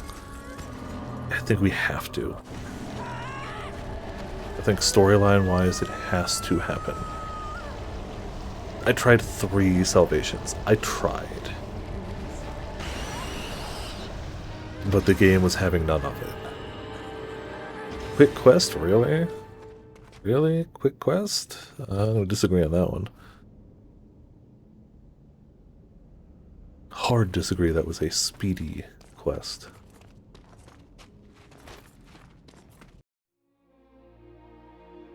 Yeah, that was... I'm pretty sure that's story stuff. That has to go that way. You will always fight her. Just how it has to go. Yeah, it still says... I mean, it did say the quest was we had to sacrifice her. Yeah, correct. It did. I still don't like it. But it straight up said, this is what has to happen. Launch a metallic mortar in an arc? That's okay. I like the poison one, though. That's all we got? Oh, man. Powerful. 120. Not bad. But I mean, for a manually aimed mortar, it makes sense. So we still got the LE though. We still got the light version reward because we tried to do that first. Sorcerer's Deeds unlocked. Sigils can now be used. You can now use Fuse Offerings. Faction unlocked under Portraiture. New Phantom Quest, Wicked Sorcerer, Heretic Savior, Seeing Red, Fire New Influence Sigils, Slayer Sigil, Brawler Sigil, Red Mist Sigil, Mutant Sigil, Hunting Sigil, Fire Spit Sigil, Release Sigil, Sprinter Sigil, Basic Health Amplify. Oh, and they get better if you're a specific type of arm. So if we were neutral, it would be more health. Just 1 second.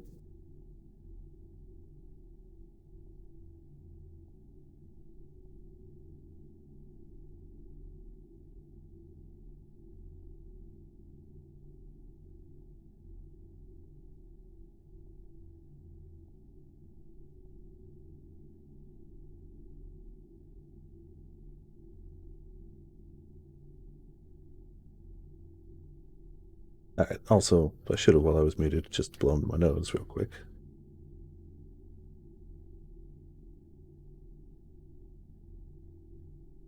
Yeah, no worries again, man. Enjoy. I hope you enjoyed. Hope the stuff you gotta get done gets done. It's easy enough. So yeah, it's passive boosts that are better if you're a certain type of arm. So defense, even more defense if we're using Divine Arm, which we are. Defense, but lower attack. Arm of the Mad Witch, attack amp 5%. Poison recovery, shield magic extended, and even more so if you use the arm. Solo healing, pretty good actually. Grunt Slayer, Grunt Tamer, battle results bonus, just straight points, I guess. More same type offerings, interesting, and just base health up. Save your progress, yes. I don't know how many of the sigils you can have active. I want to say just like 1 or 2, but I don't know. Sortiara's memories and emotions came flooding. Oop, I didn't mean to hit that. Along with something dark and terrifying. Yeah. The blight of true sacrifice. It feels like she is still somewhere inside there. Sortiara's bloodlust is now my own. Again, I happy dread times. to think of what will become of me, body or mind. And so, I started this journal. My ill fate may not be far off. So this was all basically prologue. The signs have begun to manifest. But even now, my right arm tells me that she is still here.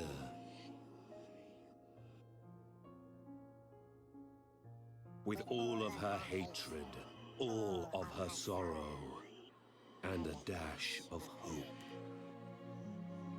This sensation is all that comforts me in my loss of a true friend. I mean, you basically devoured her, but it's fine. Several days later, Yeah, you have to do this. my admittance into Avalon was confirmed. Yeah, we don't want to stay in Avalon, though. Avalon is just called sacrifice. the sorcerers and their monster extermination.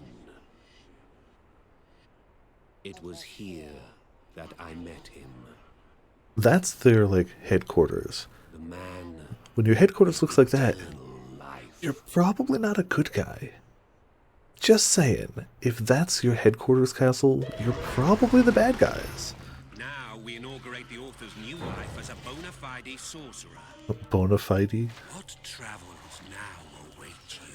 Who knows? Any travel could win You us. will see as more pages become available as Phantom Quests. Well, there you go. We've got some new stuff we can do. Avalon. Ooh, okay. Uh-oh. You're not ready to Oh, read come the on. other pages. We're totally There are still ready. a few pages that you need to read first. Oh, fine. Oh, a postscript, I guess. Sortiara's soul dwells in my right arm.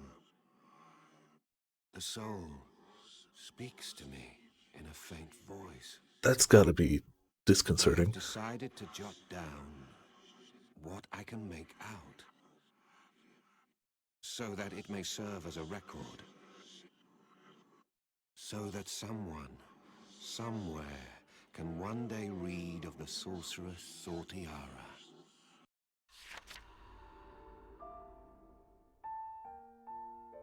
There is no denying that I was insane. It was triggered when I discovered the secret of my birth. Defiled as I was, I came to despise the world and envy all within it. Again, So happy people in a horrid happy woman place. I became, Just everyone happy all the detesting time. all the world offered. Selfishness led to self-loathing. Deep within me, I nurtured a hideous monstrosity known as bloodlust. When we first became partners, you too were a target of my hate. With your righteous manner, you were everything I was not. I wonder if that would be So I was different terribly if we unhappy, had living as I had for so long. sacrifice stuff. I wonder if like that one line would be different. I had never known a single friend.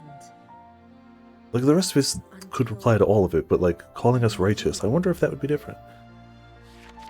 When you patted my back, that alone eased my suffering beyond measure. I don't remember far enough back to We had know. met under different circumstances. We could have been... No, that's unlike me. I allowed myself to imagine what could never be, Yeah, sorcerers don't have good times or good lives. and so I bear you At no all. ill will. Although my life was spoiled by hatred, in my final moments, I felt what it means to be human. We tried to save her. Thank you. We really, really tried. The game just went no. However, I must apologize. Yeah, because that hatred and bloodlust is us My now. bloodlust Yup. has now passed into your right arm. Mm-hmm. Therein lies the terrible monstrosity reared deep within my soul. My first and final friend, I can only hope this foul horror will not beget your destruction. That will be fine, I'm sure.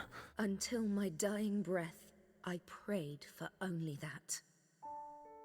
Yeah, we'll see.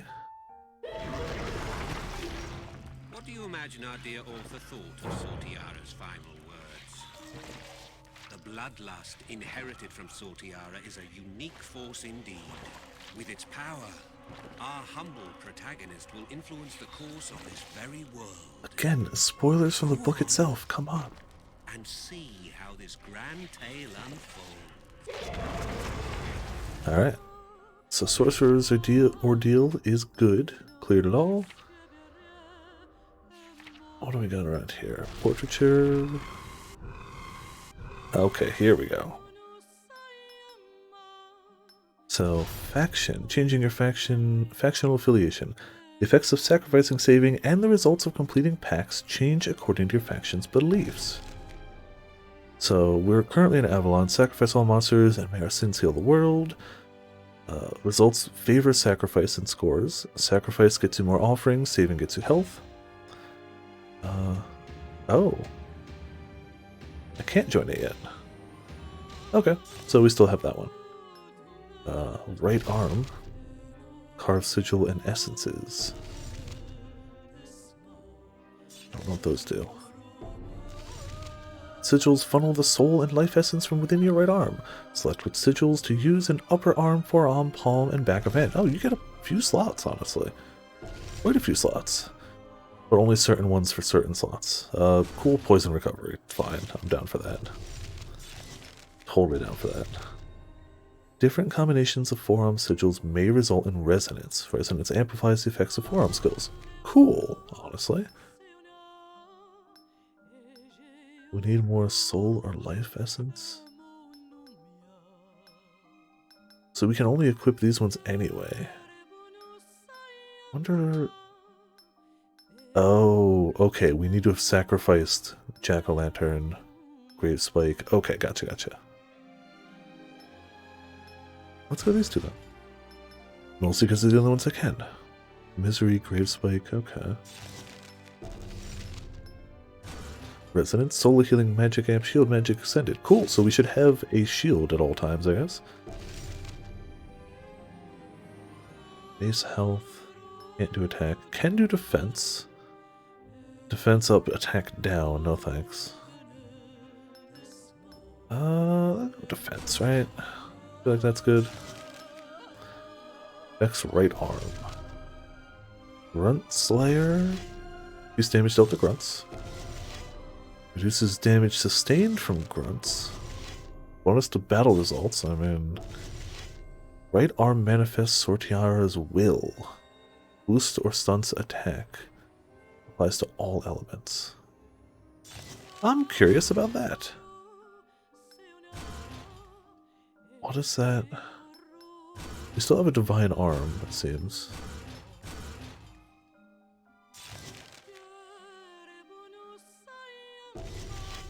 Essence details. Alright. Cool. Cool. Still only have the one black, right? Yep, cool. Don't know how to activate it. We'll figure that out. I also don't want to activate it right now, so that's kind of okay.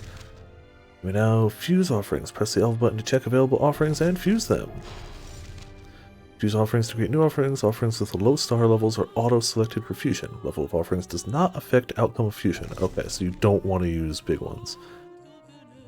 We can make Iron Drake Egg, which you already have. If we give up Leaf Drake Egg, I don't want to do that.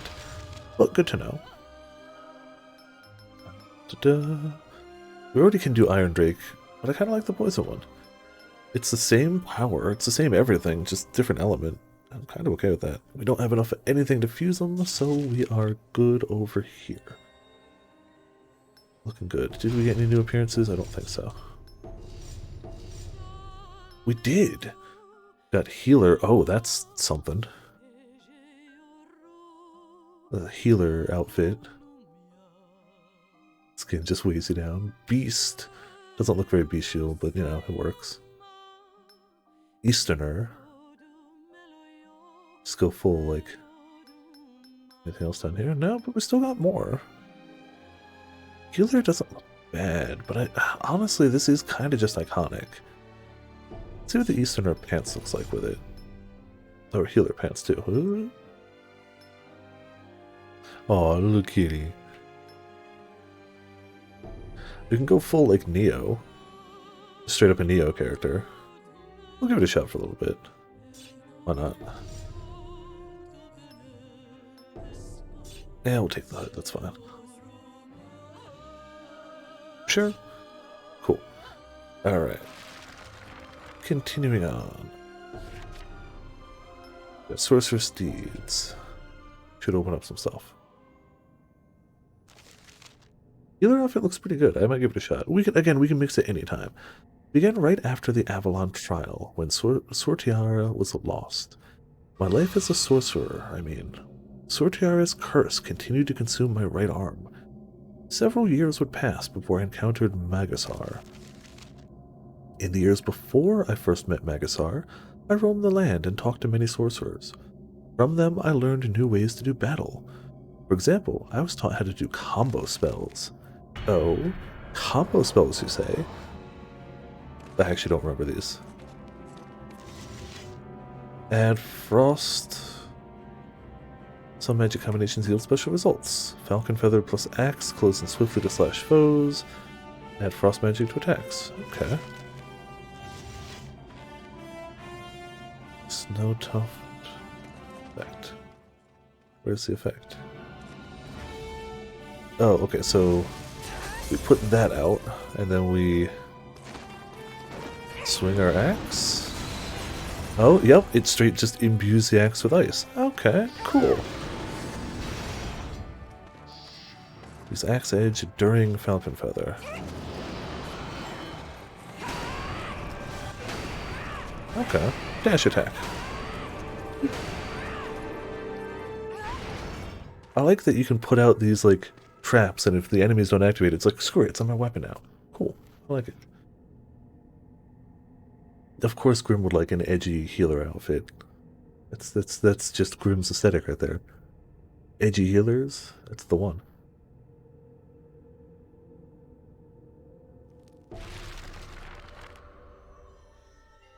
But you know, screw it, we'll give it a shot. See how the full set looks. Try it out for a quest or two. Hey, we can color it. Oh, not much, but that's fine. Oh, you get a jacket for it too! Okay, I like it more now. Without the jacket, I was like, it's okay. With the jacket, I'm suddenly like, this is better. This is better. Without it, it was okay. Looks better. Digging it. Alright. So, we can go Avalon, Sanctum, Grim. Avalon is Wicked Sorcerer. Sanctum is what we're trying to go towards, so it would make sense if we went that way. I don't know what Grim is. I mean, Grim, but besides that, Seeing Red.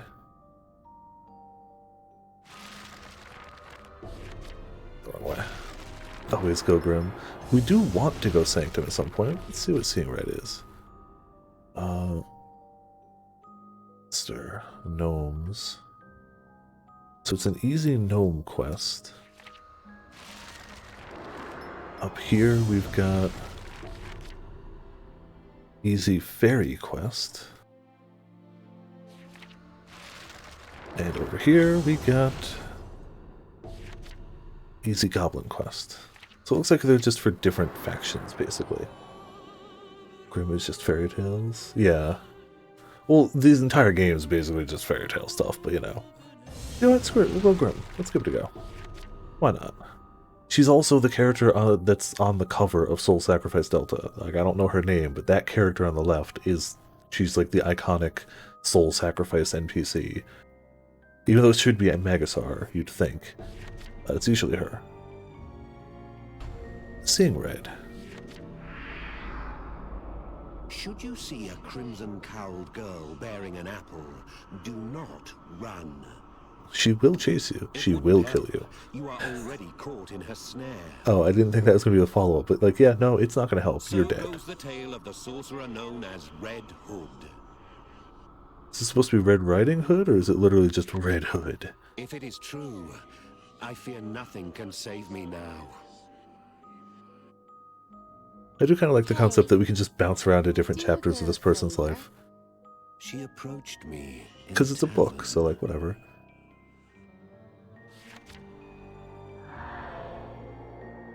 By nature, sorcerers favor shadows and avoid drawing undue attention. Of course they do. Flaming crimson garb like hers is a sight rarely seen. You're not allowed to refuse. You know who I am, yes?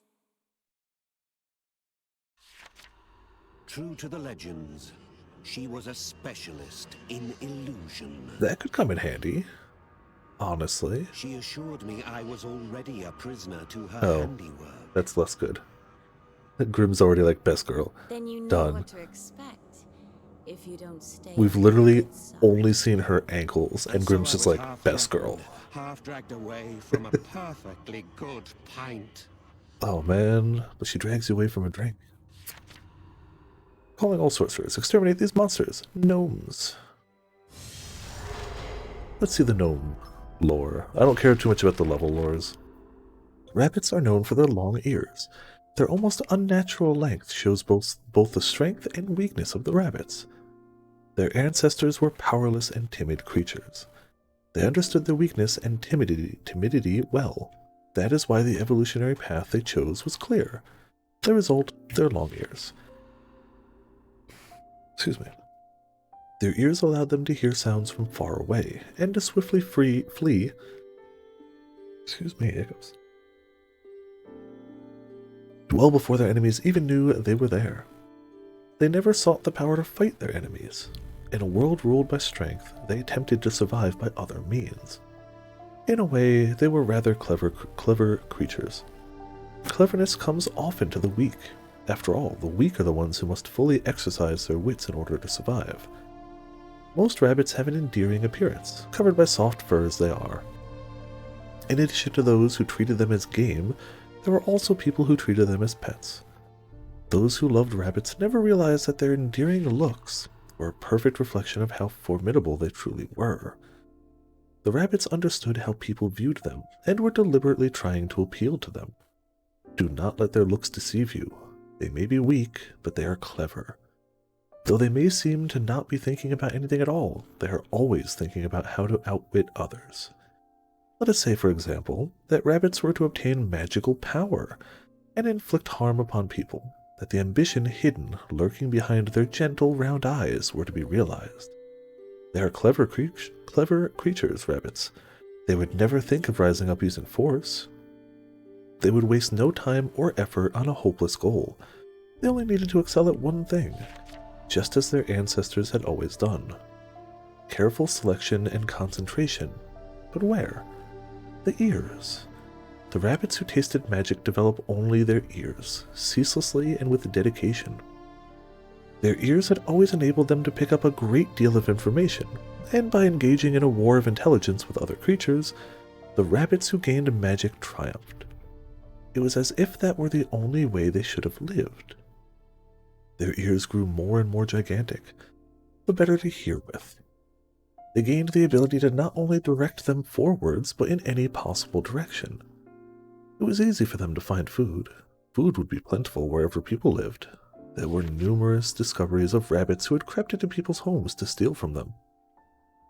The rabbits had developed a taste for it. As long as they had information, they could even outwit humans. As part of their deception, they would camouflage themselves so successfully it was as if they had melted into the earth. These monstrous rabbits might lurk on plain, commonplace roads. They would cover themselves in vegetation, coat themselves with mud and sap, and blend into their surroundings. They were just like what would be called spies in human society. The rabbits that engaged in espionage against humans were called gnomes. The gnomes lurking in human society underwent a further evolution. As humans boasted a powerful intellect, the gnomes became more clever the more they learned from them. The more the gnomes watched mankind, they sensed instinctually that human society was a constant welter of suspicion, doubt, and betrayal. What a delicate, cowardly creature man is, the gnomes thought. Perhaps mankind was yet another creature whose intellect had developed from its terrible weakness. They certainly must have been more afraid than any other creature to have become the most intelligent of the lot. Why did man dominate the world more than any other creature? It was because fear dominated their hearts more than any other creatures. It was so simple. Men and rabbits were alike in their cowardice. The only difference was that man was even more cowardly. The gnomes started to imitate humans. They were the ideal form of coward that would guide their evolution. Their ears grew even longer, and the gnomes began to use them as people would use their hands and feet. The way they did not simply develop hands and feet of their own gives you a glimpse of their philosophy: selection and concentration. They believed that their ears alone would suffice to beat mankind. The gnomes lived very shrewd lives indeed. Take this tale, for example. The king of a distant land was brought down by his dalliances with women. Top secret vital information that should never have escaped had been leaked. No one could identify where the leak originated. The only item of suspicion? A few rabbit hairs scattered on the floor of the king's chambers. One other thing. The king was known to hate animals. It was said he would abuse rabbits and other small animals, treating them like parasites. Well, there you go. They don't skimp on just fleshing out story for whatever they've got. Let's do it. Like, this is just going to be a small, like, this is like if there was a 5-page journal entry on, like, cone shoes in Monster Hunter. The apple, synonymous with Red Hood. The apple shade is a special totem that produces powerful hallucinations. How many men have been fooled by her? Another vision, as if I have not had my fill. A curse left by a one-time ally. A hallucination conjured with her right arm. Will the illusion cast by Red Hood grow even greater now? From within my arm, Sortiara tries to tell me something. When she does, an unreal vision flickers before my eyes. A dark phantasm of murderous intent.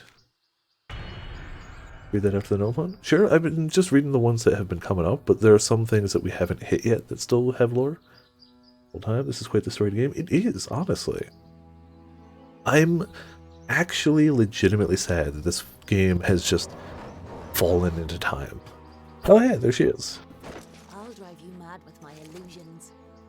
Yeah, she's usually on like the cover of the game. They went, okay, this is the design. Leave to fate. Select sacrifice and save together. Allows for balance gains in life and magic. Acquire Fiend's luck. Oh, you can do both. That's what that is. You can literally just be like, haha, screw you. We've committed to Good Boy though, right? I feel like we've committed to Good Boy. Sacrifice, renew offering, saving, restore health, fate, energize body. So it literally just leaves it up to fate. Could be either. New offering power, we don't need that. Draw upon healing powers, we don't need that. Saving all the souls. Yeah, we're trying to go Good Boy route. Which I'm down for. The heck? Oh, that's a, yep. That's a rabbit with handy ears. Yeah, these are just basic small monsters. It's a rabbit. Alright. We'll keep going Good Boy. It's fine. It's a path I haven't taken. When I first played this version of it, I did go the neutral path, but I didn't get super far in it. Definitely further than we are at now. Just a Pokemon? Kinda, but these are like superhuman hands at this rate. The Pokemon is kind of like shovel hands, shovel, whatever, but it's similar for sure. Where is, oh, it can straight up go invisible. They did mention that it can camouflage. Okay. They totally had mentioned that. Sacrifice it or save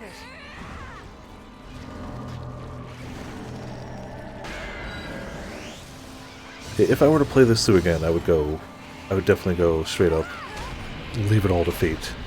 Is that the worst version of a... Oh god. I think it's supposed to be probably a fairy, but I can't think of anything but Bonabras. Or Vespoids, I suppose. Maybe I shouldn't go Arm. Maybe Arm is not my way to go. Sacrifice it or save it. It's gotta turn into a bee, right? I can't see. It's gotta be a bee. Oh wait, hold on. Yeah, dying bee, it says it. Alright, fine. We're just gonna do some of that, because that uses the arm. Can't dodge this, right? Oh, I gotta hit circle to fire it again. I've been holding it, I don't need to. Heck yeah, counter-achieved. Thought it was a wasp. Yeah, that would be bad. I mean, it's still pretty bad. These evil magic demon bees are kinda not so great.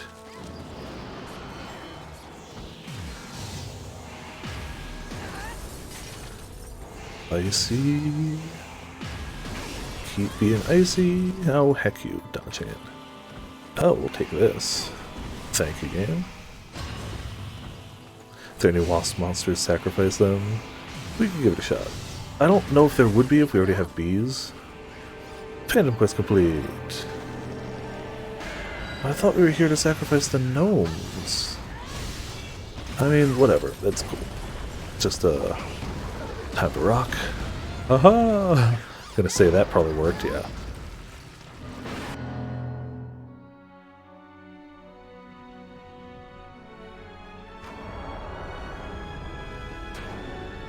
Heck yeah.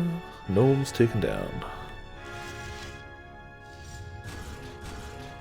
Rapid counter. Yeah, whatever. There wasn't much there. New egg. A electric mortar. Okay.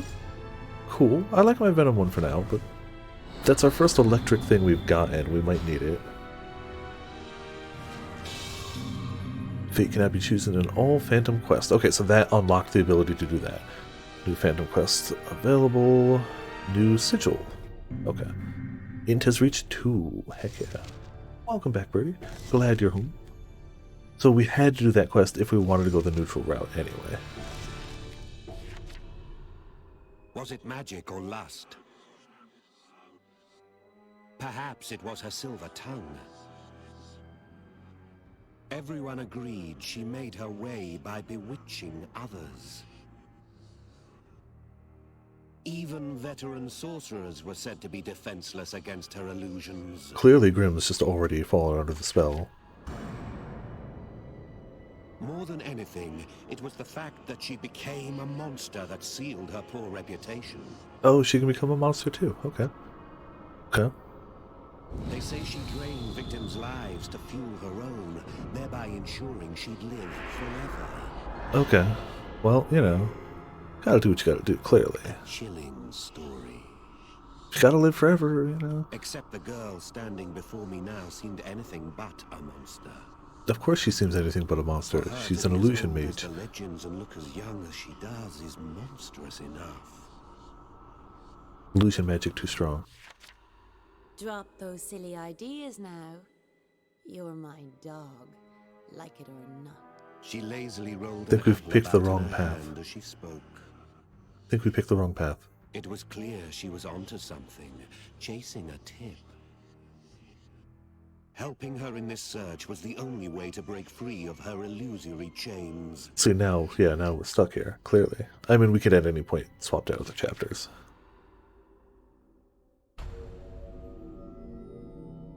Alright, we'll go to that in a second. We had a request real fast. Oh, it's gonna be 3 Little Pigs. Oh man, okay. So we made the right choice. We're gonna do 3 Little Pigs tonight. Yeah. Okay. Go back a little ways. Hold on. For lore. Be under foul creatures? Yeah, it would. Oh man. Let's see. Snails are the closest things to shellfish that exist on land, and much like their marine siblings, it is their shells that they are known for. Fear requested orichalcum, so here we are. Be they clams, cockles, or cowries, their shells are designed to protect these creatures. By hiding away in their hard shells, they reduce the risk of predation. They live the spirit of defense rather than attack. They seek forbearance, not indulgence. They do not have the means to win something from another creature, yet they never lose out. One could describe them as truly stoic, unyielding creatures. Snails are much the same. They spend the majority of their lives dedicated to their defensive instincts. However, the environments of land and sea differ greatly, for it is on land that the sorcerers live, and no creature on land can escape the influences of magic. Imagine that a group of snails happened upon traces of sorcery long since cast. That the latent desires that lurked within them started to swell. Yet as the snail's nature was so rigid and stoic, even the desires they had were sensible and safe. They had no desire to triumph over other races, nor did they desire any special power. The only thing they desired was an even safer existence.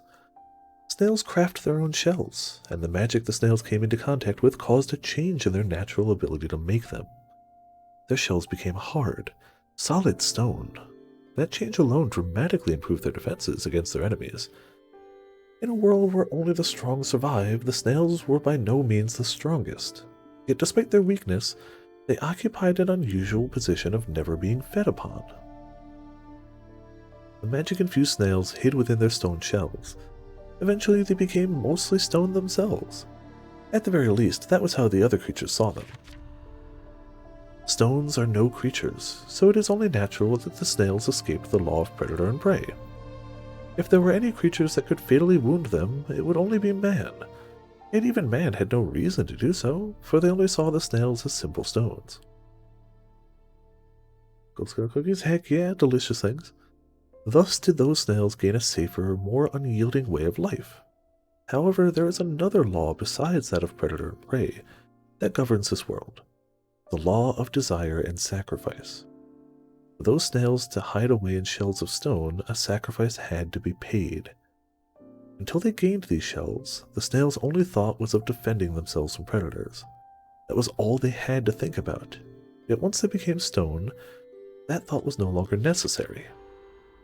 Their robust shells gave them peace of mind, which led to another new sensation: ennui. Perhaps this never would have been a problem if they had turned completely to stone, yet they remained living beings and would eventually come to tolerate it no longer. The condition of never having to think about anything. The abilities of living creatures were granted so that they may feel, so that they may act. Having spent such a long time hidden away in their shells, the snails were overcome with boredom. They began to even hate their very ecology. Why did they have to live in such damp, dank environments? Why were they so slow? In a sense, the snails had started to think too much. It's possible, in fact, that besides humans, they were the first creatures to do so. They started to reflect on their lives, wondering, is this truly the right way to live? What do we live for?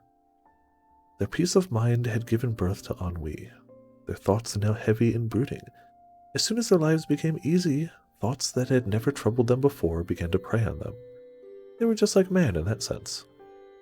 Take the questions of, who am I, and why was I born, for example. Such thoughts would never occur to a creature that must spend its every effort simply to live. Yet now that the snails had asked these questions, they began to reproach themselves.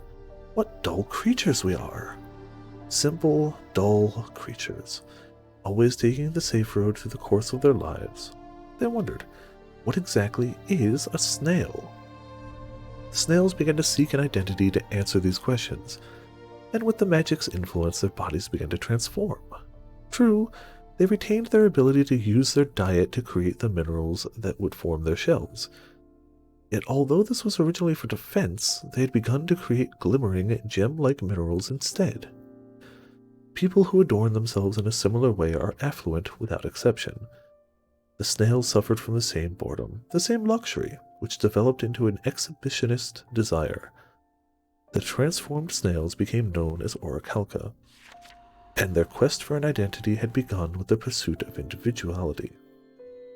Perhaps the snails had developed a sense of inferiority because of their evolutionary course, in which they had ever sought the safest road, and perhaps it was because of this that they began to adorn themselves so. What was clear, however, was that there was no stopping this trend once it had been set in motion. As if to reverse their dull history of snails, the Orichalca continued to adorn their shells incessantly. The darker and danker their environments, the more magnificent their shells became. Perhaps the gloominess of the places in which they lived only magnified the inferiority the Orichalca felt. They wanted to stand out and challenge their surroundings by becoming the opposite. It was a whole new way of thinking from the natural camouflage they had once embraced. And then, with time, 100% Grim, yep, the Orichalca's search for an identity had made them fixate on their individuality too much. So beautiful were they that men started to hunt them. But this wasn't simple predation. Mankind had no interest in eating them. The Orichalca were hunted for their beautiful minerals. Mankind was even more bored than the snails were. Men and women had an even stronger desire to adorn themselves to stave off boredom, and they found the minerals they harvested from Orichalca to be very stylish accessories indeed. They took the minerals to be protective charms as well, and furthermore, because the minerals were so sturdy yet so beautiful, it was not uncommon for them to be used in construction as well. For a time, the Orichalca, these versatile minerals, were harvested indiscriminately by humans. Their numbers fell dramatically, and soon Orichalca became very rare indeed. The mere sight of a precious Orichalcum would inspire greed and envy in most people. In a way, the snail's exhibitionist streak had reached its zenith, yet it was not as creatures, but as minerals. Perhaps that is what the former snails had wanted all along. The sorcerers also took a particular interest in the Orichalca. That is, they believed that the Orichalca had particularly potent souls from monsters, power that the sorcerers could feed into their right arms through sacrifice. After mankind, The Orichalca were the first creatures to question the meaning of life, and the knowledge and experience collected in their souls was closest to that of humans.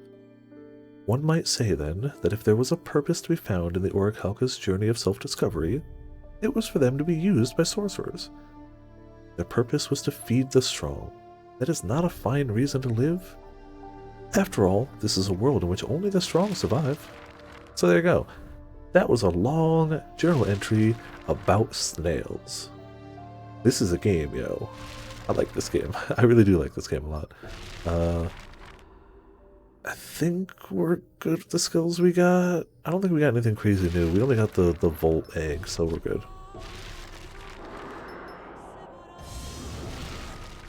Alright, let's go to chapter 2. This is the monster I was hoping to get to tonight. I didn't know where it was. It's here, so awesome. Is it Grim you're after too? Uh-oh, Grim.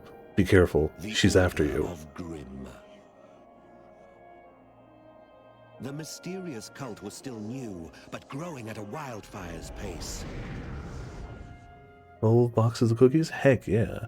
Enjoy. It's rumored the tavern where we'd met was a gathering place for its membership. Well, it seems we share a goal. Intelligence on the cult fetches a high price from the agents of Avalon. Perhaps the promise of that reward is what drives her current search.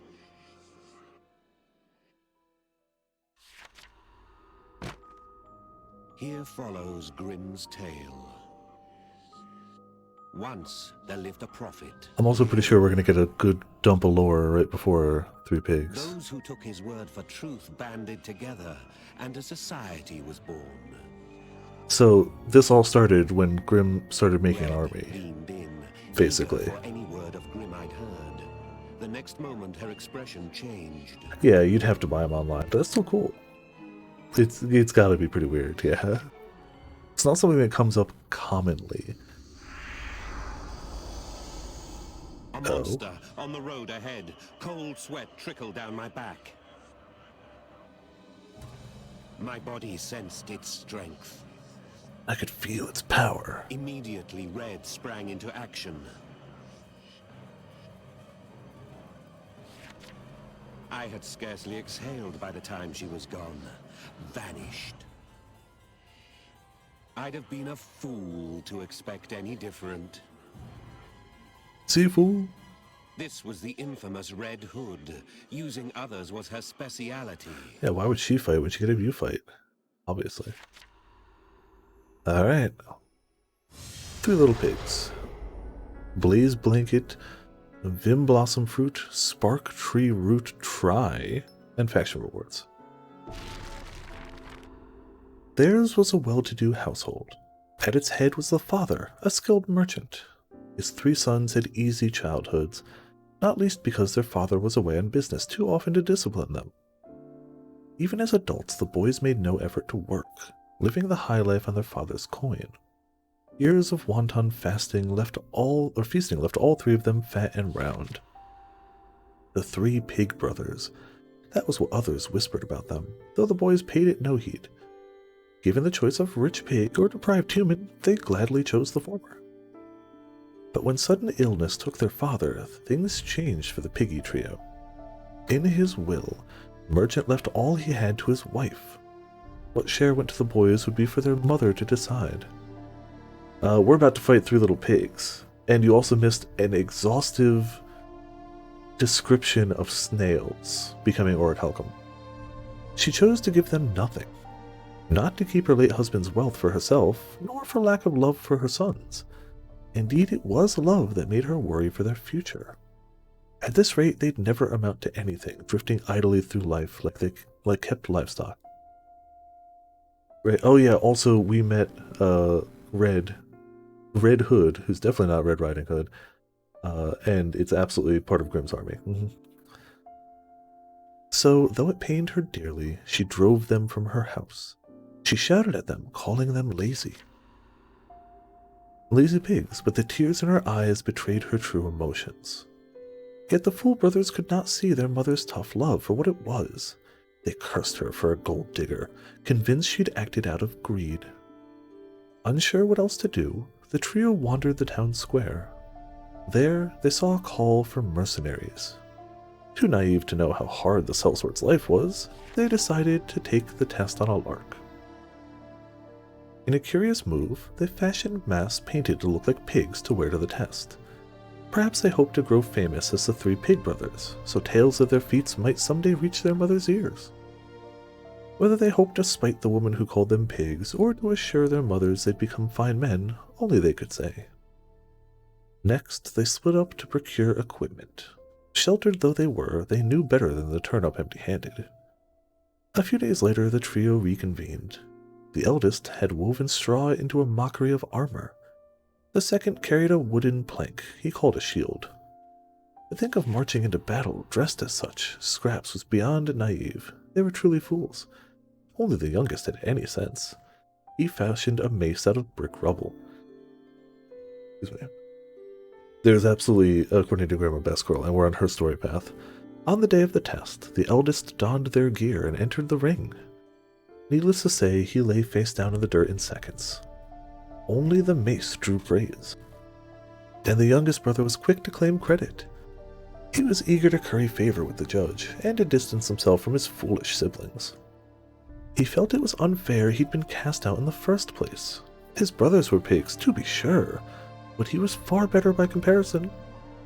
His psychopathic tone and glory-hogging paid off. He alone was to be granted a second audition some days later. Despite his clear efforts to ditch his brothers, the older boys looked on with a smile. He was still at that impetuous age they knew. They found it endearing. Or so it appeared. The day of the test arrived. The eldest never came. He'd sacrificed his body to become a set of armor. The second didn't show either. He'd sacrificed his body to become a shield. Just hours before, they had both been visited by a strange chalice that offered them a bargain. Pay the price, and any wish was theirs. Both brothers accepted, so they were transformed. The newly minted armor and shield spoke to their brother. Use us to pass the test.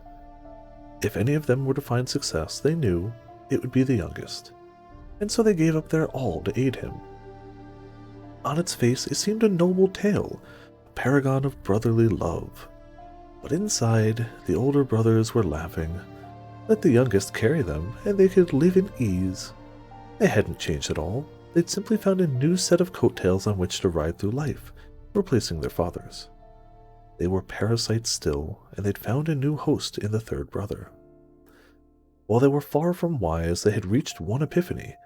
If you aim to live easy, cast your pride away. A sense of entitlement or duty as elder brothers would only get in their way. As they would readily admit, the youngest was the least hopeless among them. He soon saw through his brother's intentions and heaved a deep sigh.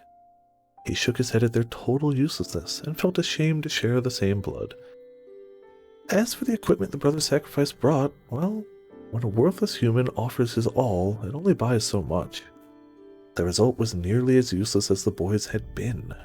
Even a pig has its uses, but this? The youngest brother was thoroughly fed up. That was when a strange vision came to him. A white chalice hovered there. It spoke into his mind. Pay the price, and any wish is yours. Chalice bad, by the way. Chalice bad. If it hasn't been obvious already, chalice bad. He nearly fell over. But the cleverest of the fool trio as he was, he quickly figured out that this was how his brothers had become as they were now. He paused and gave thought to what he truly desired. The image that came to him was unexpected. His father. Now burdened with his brothers, he finally understood all his father had done for them. The weight of providing for others. He was ashamed and wished to apologize and show his thanks. He soon hid on a way. He would repay his debt by providing for his brothers now as his father had in life. To support his siblings, these two fool pigs, he would need a mercenary's income. But if he hoped to pass the test, he would need a worthy weapon. And so he made his wish. The moment after, he chided himself for stepping beyond his ken. He'd forgotten his veins flowed with the same fool's blood as his brothers. His desire for a powerful weapon saw his body transformed into a mace. It was a formidable arm, to be sure, but with its flesh now lost, there was no one left to wield it. Man cannot fight his nature, nor can pigs, as the comparatively wisest of the three brothers learned. Left no choice, the brothers put up a bluff. Armor, shield, and mace joined to give the appearance of a warrior. A hollow shell, an empty facade. Even now, it's said the three brothers turned objects wander the land, seeking someone strong enough to wield them. There you go. So, time for Three Little Pigs, yo. Time for Three Little Pigs. I mean, you're not entirely wrong, Potions. The Oracle Grimm lived long ago, but among the believers, his influence remains great. They preach that humans suffer because the gods created this world out of capriciousness. Also going down this path, Potions, I forgot because you weren't here for that bit, gives you the option to hold L and R when you face a creature and let fate decide. You take its luck, and you get equal amounts of sacrifice and salvation because you left it to fate. Luck decides. You're gonna see, Potions. This game's version, Dragon Slayer, kinda, yeah. They preach humans suffer because the gods created this world out of capriciousness. Avalon denies Grimm's teachings, for they have no foundation. They warn us to beware of the dangerous idealists who threaten the world with chaos. So we're following the path of the third guild. One guild is good boys, one guild is bad boys, the other goes, I didn't decide, fate's decided, cool. We're following this story, but we're still going good boys for now. Like, we're still saving things, but we have the option whenever we face something. Also, this is the healer set in the game, apparently. This is what healer gear looks like. Just saying. So yeah, Grimm's happy. We're following the Grimm path, wearing healer gear that's edgy. Grimm's living the best life.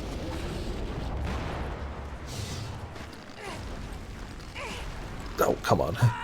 I always think it travels a smidge forward, and it doesn't really. We're still venom punching things. Oh, cripes. Okay. Are we oh, they're spitting out poison. Maybe they're not weak to poison, though. Maybe I should use a different weapon. Jeez, okay. Dispel. Oh, jet legs with power. Quick movement. Oh, yes, indeed. Just try to get some of these guys out of here. Just cuz. Yeah, we got poison arm, we got poison egg. We got some good stuff. Oh, we straight froze it. Okay. Crap, you could do that. Apparently this is not a very strong one. These guys are tough. Counter achieved. Alright, screw it. Poison fist, I don't care. Good. Finally, so yeah. You can see at the bottom we can let fate decide. We've still been saving them, but we have that. Oh, it's eating the other. No, stop that. It's trying to eat the other cat. But we've kind of committed to good boy. Alright. Real quick, we'll just spot something else out here. And then, y'all ready for some Three Little Pigs? I don't know if y'all ready. Grimm knows. I don't know if y'all are ready for Three Little Pigs, though. Just see what this gets us. Renew offerings, that's fine. Make sure we're good. I was hoping we'd get one more, like, fist weapon or something. Great weapon, perfect, okay. Alright, we've got branch arm, let's do this.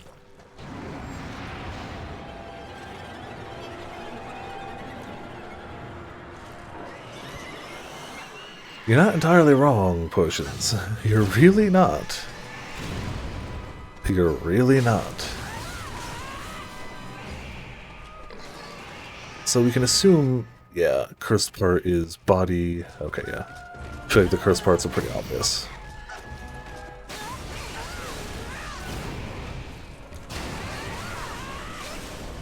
Oh, it's vulnerable to whatever this is. I don't know what element we're using, the tree element, but it's vulnerable to it.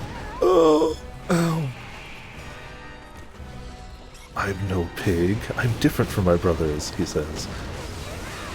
Yes! Ah, oh, bladed weapon of doom. Alright. so we can use this to try to target certain body parts. Ow, okay. It's a pig wielding a pig and a pig? Mm-hmm. Oh, there's stuff in the... Oh, heckin'. What even are these? Well, that hit some wind. So take that. Oh, they're like just different elemental versions of what we were fighting before. Kind of missed, but whatever. Okay, my poison arm back. It seems everything here is poison. But also seems he might be weak to poison? Yes! Alright, broke apart. The mace has seen better days. Try to break the shield to the face if I can. Oh, he's running away. Coward to the... Oh yeah, we straight broke that mace. Oh boy. Now they're fighting with each other. Let's see if we can break the shield too. Nope. I don't like what you're doing. I don't like what you're doing either. Stop it. Cool. Take some of those. Oh, now would have been a great time to hit this fool if I was paying more attention. Toadstool.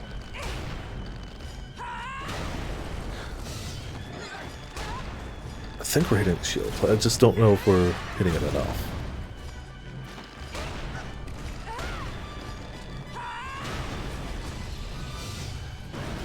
Ooh. All three rotors pretty toxic, yeah. Oh, ow, okay. What's he... Oh, he's doing this one. Okay. Looks like he can damage the small creatures too, which is actually really cool. Uh-oh. I wasn't really ready for that. I want to try to break the shield, given a choice. Oh, that was a hold to do something? Oh, just a random collectible. Okay. Still good to have, but like, be busy.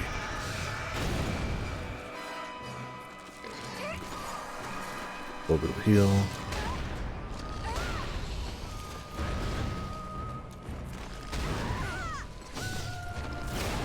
Oh, jeez. What's he doing? Oh, the venom spit stuff. Yeah, whatever. Oh, he can spin it now. Okay. Okay. Do you know what? There's probably better ways to break that shield. And this might be one of them.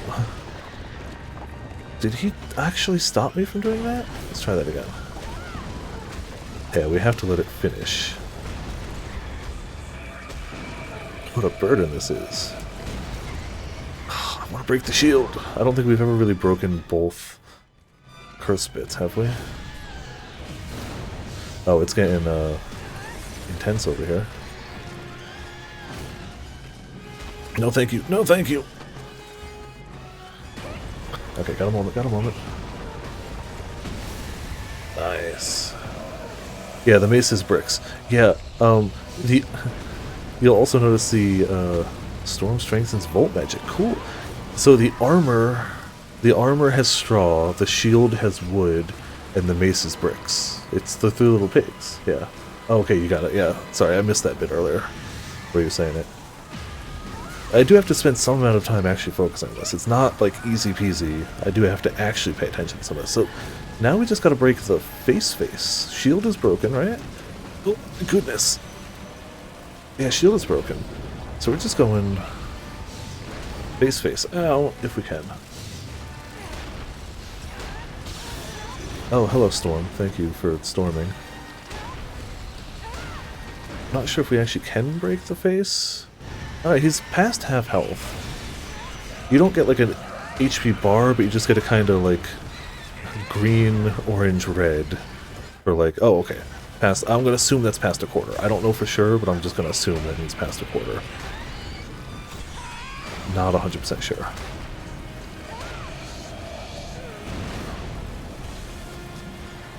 Can we reach? Uh-oh. Damn it! Ah, got greedy. Got greedy again. Take some wind. Uh-oh, almost exhausted.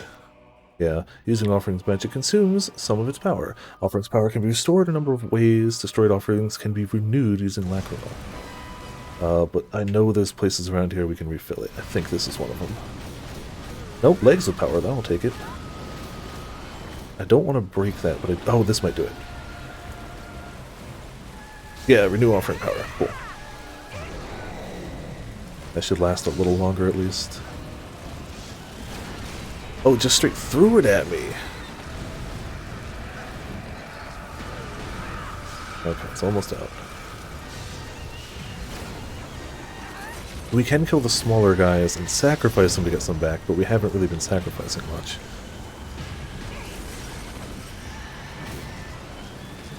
Oh, thank you. He got killed with a lightning storm. Ah. Yeah. That feels pretty good, actually. Like, I guess you could say kill stealed, but whatever. Lightning struck him. Dead. 3 little pigs down. I'm not satisfied yet. Alright, well. Oh, he got this guy too. I'm not satisfied yet. Don't be attacking me when I'm not bothering this guy, but you know. So we gotta save him, right? We're going good boy route. Yeah, Ramu stole the kill. We're going good boy route. So we'll do it. They were kind of garbage though. And you know what? Screw it. We'll do a fate one just for the hell of it. Saved him anyway. Toadstool luck gained. Okay. I'm gonna assume that they end up being red, not any of the others. That was the one creature that they showed in the video that I was like, because I don't think I ever went down the Grim path. I think when I replayed this game, I went down a different path. So these are actually fairly new to me. Curse part, destroyed curse part, nearly unscathed quest. Really? Yeah. Counter, Archfiend, elemental vulnerability, destroy ill curse part. Still only second rate? I thought we did okay. Whatever. Fire Giant's Arm gives the user a giant arm of fire. Cool. Hard to go wrong with that. Blaze Blanket. Conjure blistering heat within an area to damage all who enter it. Not a lot of power in and of itself, but probably damage over time. It's terrain, so yeah. Piggy Plank. The magic of the 3 little pigs stops attacks with a Porky Shield. It's a Venom Shield. We get 2 of them. Okay. Interesting. Got one oh, so it just randomly changes to one or the other. Okay, that makes sense. It's luck. Apparently we sacrificed it. Seeing Red Chapter 3, new influence sigils. Cool. He's a neutral arm. The monster was saved, its human form restored. With deep gratitude they left these words. I will never forget this. And when the day comes, I will repay you in kind. That's what we're going to save. So I think we'll do one more, and then I'm going to break for food, because I'm getting hungry. But one more quest. Good boy. Now heal. We've a long way to go yet. Yeah, this is the Red Hood talking. She reappeared the moment danger had passed. She's an illusionist. Also, apparently, yeah, I'm having a really good time. Sharing information. We both stand It may not be the single most I told her all I'd learned. It's definitely got flaws to it, but it's fun. It's a good time. She's basically the cover of the game. Hold on. Recursion. He claimed the world had come and gone and They've shown it a few times. I don't know if they will again. The gods of creation are capricious things. See if I can find an and image for never you. satisfied for long. There you go. Perfect. It's going to be a Google image link address, so you know. It's probably going to have a long link, but you know. It could be worse. The Order of Grimm rejected both. Apparently there's a figure. She's apparently got a statue. They claim neutrality is man's sole means of standing against the Apparently she got a cruelty of statue at those some point. gods. Out of stock. $160. Yeah, I would not buy that. But apparently they made a figure of As her. I finished speaking, I'm actually surprised at that. Game was apparently popular enough that she got a figure. Or, again, statue. Huh. Didn't actually expect that. I cursed my naivety. before I knew she was a shameless cheat. Yeah, what we know about her is she apparently lives forever by devouring the souls and lives of others. She's an illusion mage. Even the most powerful sorcerers are like, I'm gonna stay away from her. She's also basically the cover of Soul Sacrifice Delta. Like, she's basically the icon. Oh, there you go. There's a little sketch of her, I guess. Alright, we're going to do that. I'm curious what it's going to be. Oh, we get to fight Snow White. Huh. I don't know if I've ever fought Snow White. But I just wanted to check our setup real quick. Okay, so we still can't change our faction, can we? No, we can't. Oh well, that's fine. But we also gained new right arm stuff. Including stuff we can't use, apparently. We need... Huh. Oh, because it's the neutral one, so we need the sacrifice version too. Unfortunate. These are kind of working well together, and we have nothing better for it. That's our defensive up. Kind of like it. Kind of like it. I don't know what Arm of the Mad Witch does still, but it's fine. None of the other ones are that great, so we're actually okay. Okay, good. Did I want to try anything new here? I feel like we get Venom Egg. We get... What was our new bone one we got? Fire... Oh, we already got some fire, though.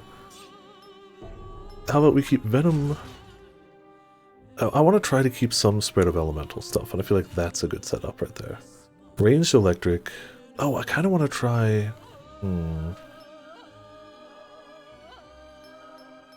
The Harpy one's really good, but I do just want to try the... Where was it? Oh, the terrain. And you know what? What if it's weak to frost, though? We'll drop that or that real quick. I want to get a shield. Okay, cool. It still covers most elements. I don't know how great it's going to be, but whatever. No, I actually meant to go back to the book, sorry. That's fine. Oh, so at any point we could just challenge Megasar? Yeah, no, I'm not going to do that. No, we're going to go back in here. So this will be our last one. We'll read the lore, we'll do the fight. Hopefully we'll live. I like the sound of that. It took me 3 days to track her down. You sniffed me out. She started. I already sold that tidbit about Grimm, by the by. Sorry, Grimm. She knows where you are. Realized. I imagine she's unaccustomed to being played after all. Or she thinks she knows where you are. Intelligence on Grimm was only ever a secondary concern of mine. Wait a minute. It was me you were after? It was. I had gone to that tavern hunting for the infamous Red Hood. Well, apparently it was intentional. Cool. I needed a way to break this illusion. Not any spell Red Hood had placed me under. But the yeah, that visions makes from sense. my own right arm. Yeah. As an expert in illusions, perhaps she could break the curse Sortiara left me. I mean, is Don't expect too Bloodlust much. an illusion? I'm not the legend rumors make me out to be. Oh, yeah. Of course not. A Only when it's roar helpful. echoed out from somewhere. I could feel the beast was close. And soon enough, Red was gone. Yeah, she doesn't want to fight. She wants other people to fight for her, so Her bye, parting I words guess. hung in the air. What parting words? Oh, there it is. Don my cap approach any fools saying, "You're under my spell," and watch them jump a mile. Oh, Legendary yeah. illusions. More the illusions of legends, in truth. So she's not actually powerful. She's just convinced Didn't people you she is. jump, though? Alright, well, time to fight Snow White in Rapunzel's arena. Doppelganger. Why is it a doppelganger? Alright, we gotta read this note. What? Like, I know what a doppelganger is, but I guess it's... I don't know how that applies to the quest, but whatever. In a far-off land, a princess was born. All who saw her were drawn in by her captivating eyes. Large and round, they shone with the brilliance of diamonds. But their beauty filled her mother with anxiety. The queen prided herself on being the fairest in the land. Once grown, she knew this girl would be more beautiful than even she. And so a petty jealousy grew within the queen's breast each time she met her daughter's eyes. In the throes of envy, she even considered murder. No, she couldn't. She loved her daughter, as any mother would, but more than that, she had a reason far less noble.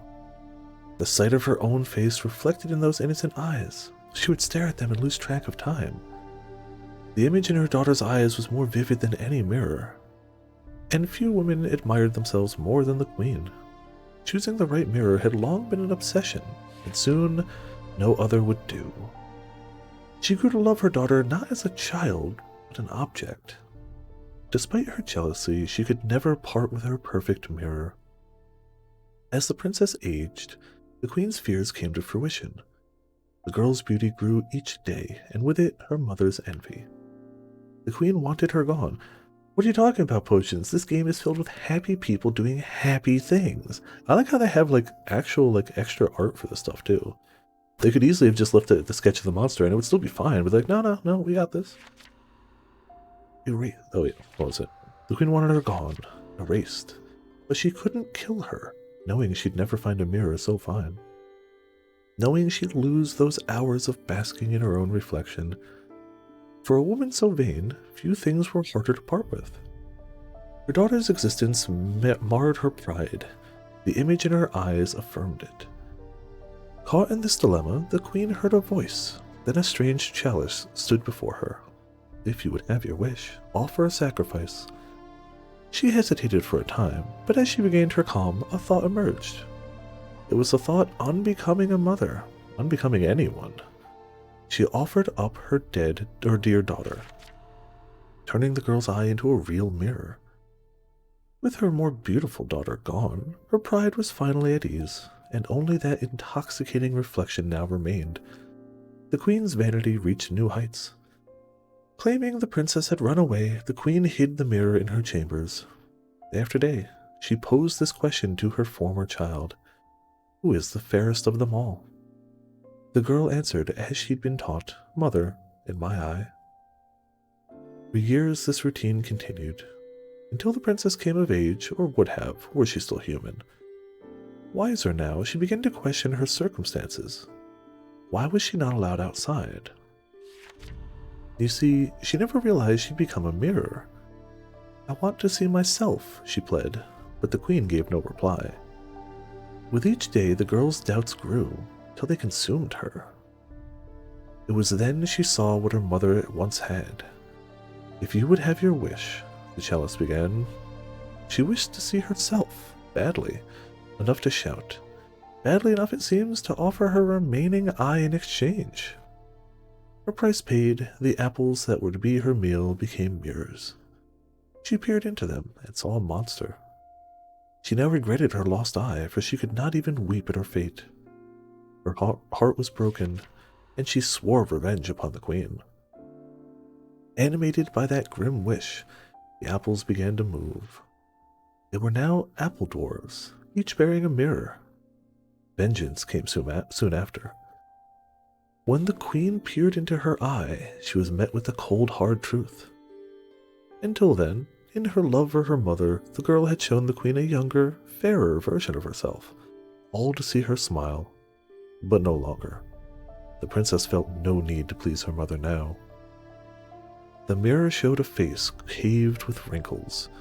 The queen shrieked and turned away, but a ring of apple dwarves circled her, brooking no escape. The queen's heart stopped, and so the girl had vengeance. Yet the next moment she felt tears well up at the mirror's edge. Even eyeless, she still found a way to weep. The loss of her mother was crushing. Despite her vanity, despite knowing she had never truly looked at her daughter, the queen had still been her mother. Even transfigured, the girl could not hate her mother. Those years of fond looks, even if the queen had seen only herself, were enough for the girl. Ever since, the Mirror Princess has shown the image of her mother as if to fill the void left by the woman's death. Welp, that's what we're gonna fight. Time to go.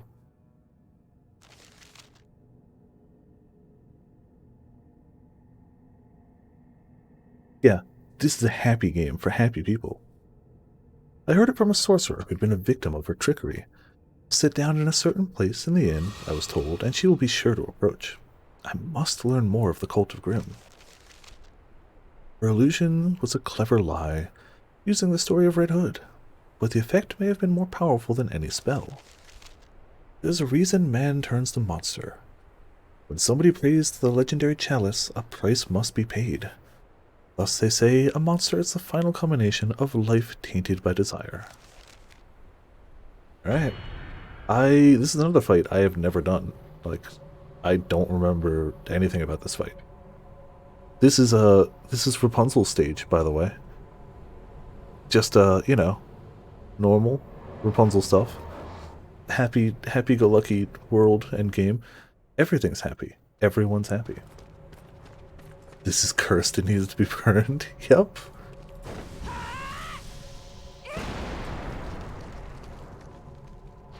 Oh, I guess we can... Are these gold versions of the rats? Kinda? Alright. Let's try a little... Oh. I don't know if they're actually going to hit that. Yep. That might have been a waste. Alright.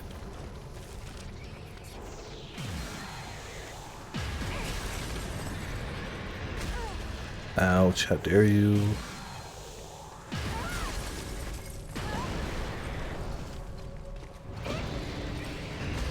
Oh, they went under the shield. You tricksy bastards. Get shield slammed. Oh, they're vulnerable to poison. Cool. Okay. You get saved. You get saved.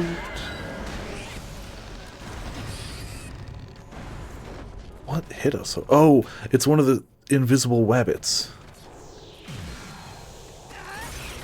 There it is. I was like, what the hell hit me? You suck. We shouldn't be using all that stuff from over guys, but whatever.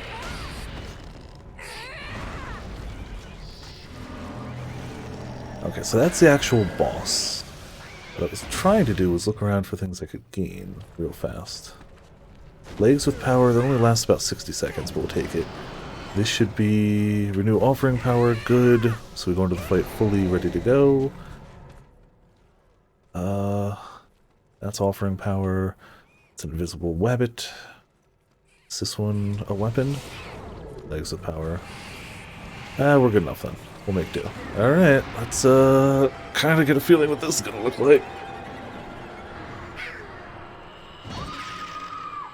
That's Snow White. That's Snow White. No thank you. No thank you.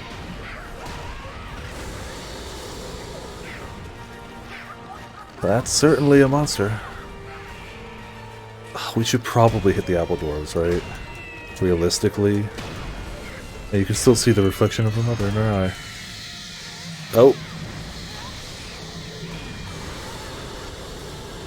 Okay, and each of the dwarves... Oh, jeez, is that coming this way? I don't want that coming this way. It's okay, game. You can not do that. You could not do that. I almost was like, I'm not going to bring a health item to this match. I almost thought about that. Would have been a terrible mistake. Wait, did I take... Okay, no. That was just me. Support spell, take a heal.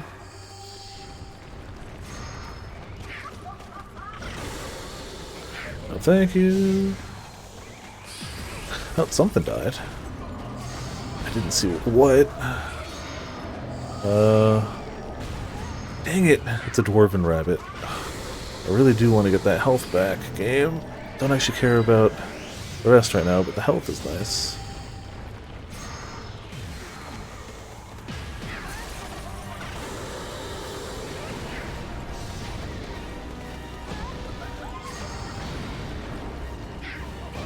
Take some tanky damage. We also have a thing that makes our shield tankier. Oh yeah, we didn't try this yet, did we? Okay, noted, bad decision. Understood, message received, bad call. I don't know if it's because... Oh, it's weak to fire, okay. I don't know if it's because... There you go, stand right there. Yeah, this is a monster that stands still a lot, so... A lot is relative. Mirrors reflect, I get the feeling beating these guys is a good thing, but I'm not 100% sure. Oh, they hurt though!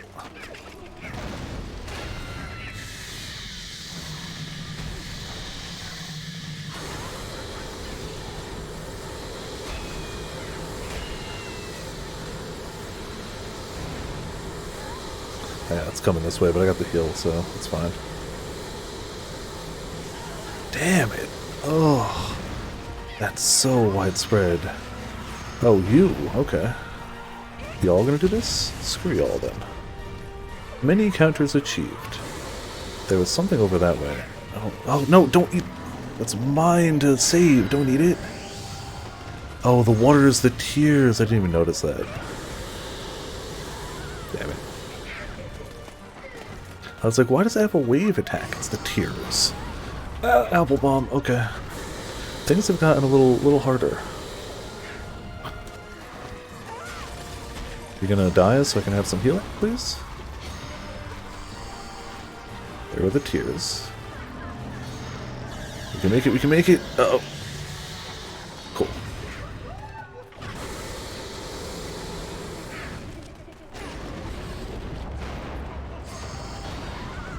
Wow, that area. Oh, the queen is still laughing in the eye. We might have to, gameplay-wise, sacrifice something, just for some more. Have we even... the sides of the head are weak, too. I don't know if we've done a lot of damage, actually. All things considered, I'm not entirely sure we've actually done a fair amount of damage.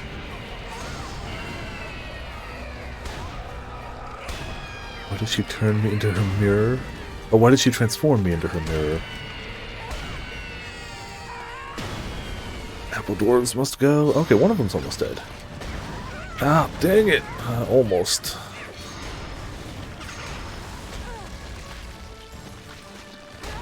Okay, we gotta go over this way real quick. We'll do offering power. Wonderful. Just give a little look around real quick. There's gotta be... that's probably not a health item. What is that? It's a poison bone arm we're using currently. This game doesn't work on weapons, kind of like Monster Hunter does. It's more like... Damn it. It's more like spells. But the spells are physical objects we have, and we sacrifice a bit of their power on every use, which is why we gotta go around and sometimes try to find a way to renew those. Great shield, cool. We also need to heal a bit. There we go. Damn it, they still hit me in the back, though. A little bit of healing.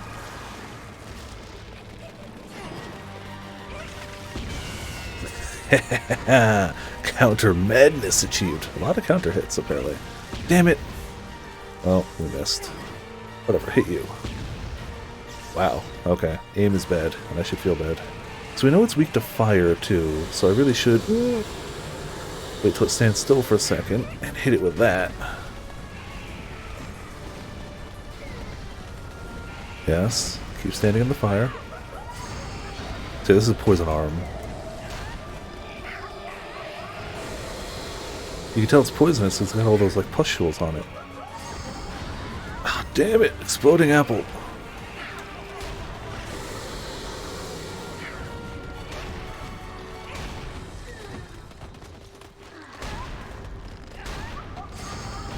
thank you. Apple bombs are so wide range, it's crazy.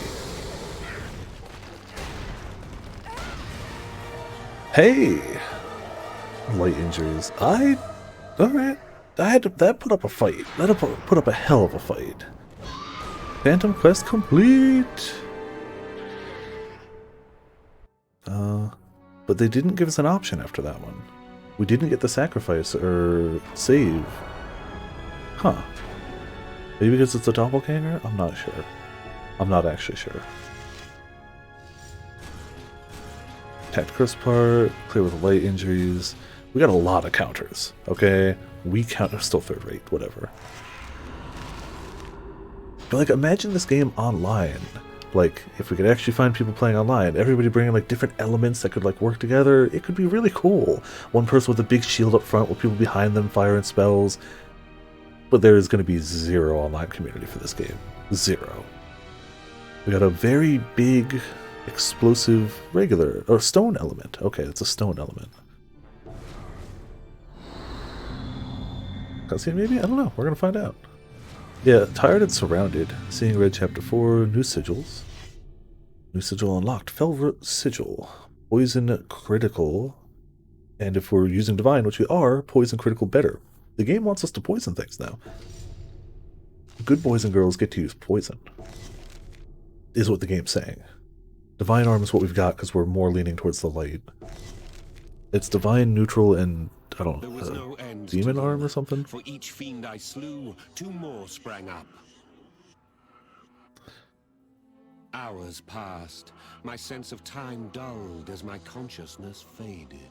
Okay, so canonically we got overrun. I'd feel guilty if you died here. Waste of a good dog. I turned and saw her standing there. She raised her apple high and spoke in a whisper.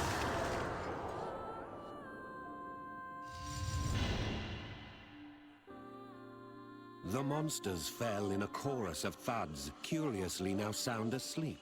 There you go. Sleep magic. It's good. At her feet lay the fragments of the shattered apple. One-time sleep magic. It's good, but, you know, there it goes. A common sorcerer, average at best. Her words, not mine. Only when using an apple shade as the sacrifice was she able to craft a grand illusion. Apples are good, yo. She also confessed the Red Hood of legend, master of illusion turned monster, was her grandmother. Ah, okay. So she just keeps the hood. She told me she was the 3rd of her name. From the day she took up her predecessor's mantle, everyone shrank and kept their distance. I can't imagine why. Can't imagine. She begged entry into Avalon, but they turned her away for being of a monster's bloodline. Wow. Your grandmother kind of sucked. No, you can't come in here. Thus she started her own faction. Screw that. You're quite odd, you know. She watched my face as she spoke, eyes filled with curiosity. I was the first, it seemed, to try and deal with the legendary Red Hood. Those visions there, from your right arm, they're far beyond me, but not Gran. Apparently Gran exists. Alright. I don't have time for another one now. Oh. Well, our next fight there would be Red Riding Hood. In the Gingerbread Village. So, you know. Normal. Perfectly good stuff. But yeah, that's where we're gonna cut it for now.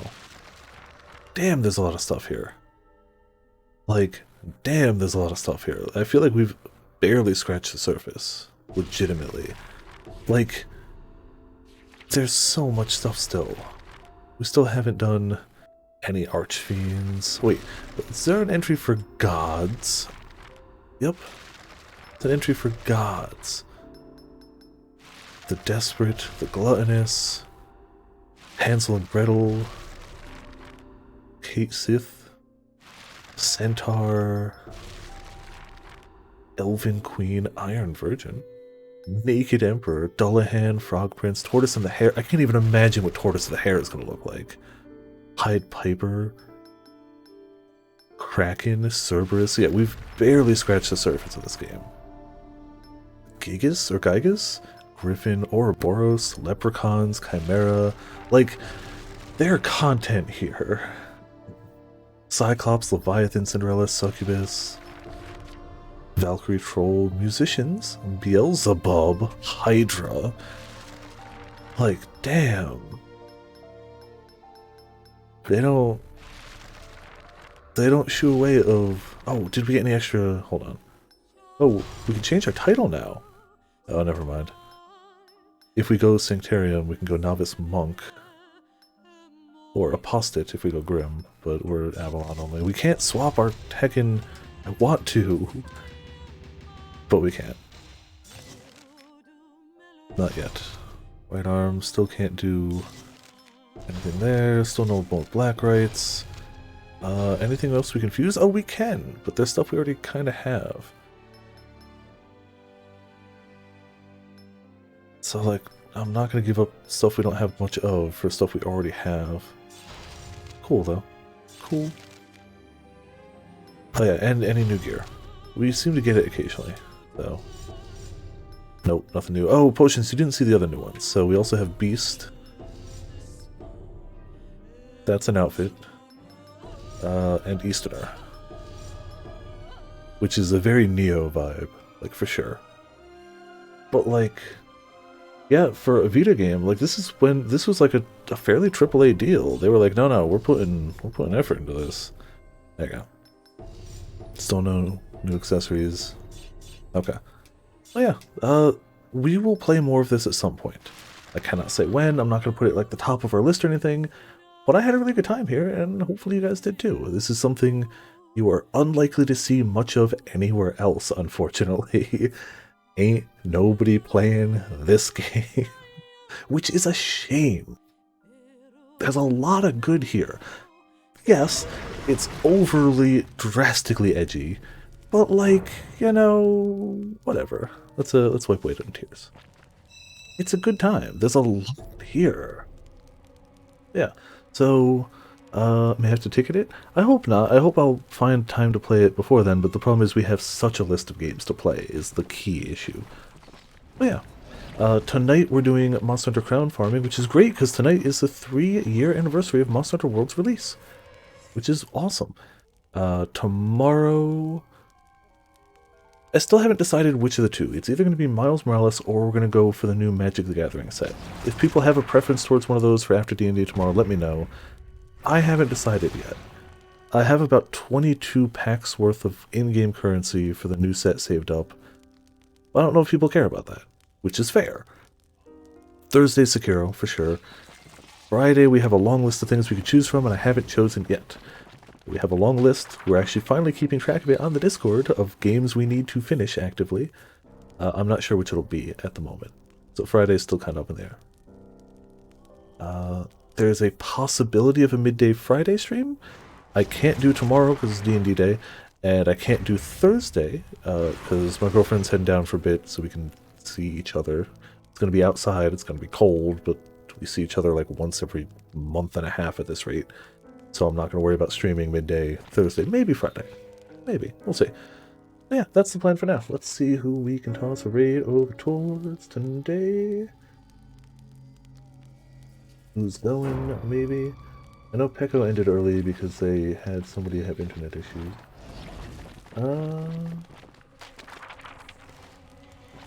Zelf's on, but we hit Zelf last night, so we're going to toss it to Natalie, who is doing something that I think Birdie is going to enjoy. It's a cross-stitching stream. It's a crafting stream. So we're going to toss it to Natalie. Yeah. Raid. Get that right, hopefully. There we go. Monster equals a Discord. And Gotta be. Become what you must. It's gotta be Dark Knight. It had to be. Do you know what, actually? We went Light Side. I should have been the one to fill your dark soul with light! That was us over our departed friend we had to absorb. That's it. That's the one. Cool. So yeah, thank you all for tuning in. Thank you all for watching. Hope you all had a good time tonight with this truly unique game. There really isn't another game exactly like this one, in my opinion. It really did its own thing. Also, we're going to just knock over the book. This is Evil Track D, right? We can all agree, Evil Track D. But yeah, thank you all for tuning in. Thank you all for watching. This has been Viperess of Viperland, and I'll see you all next time.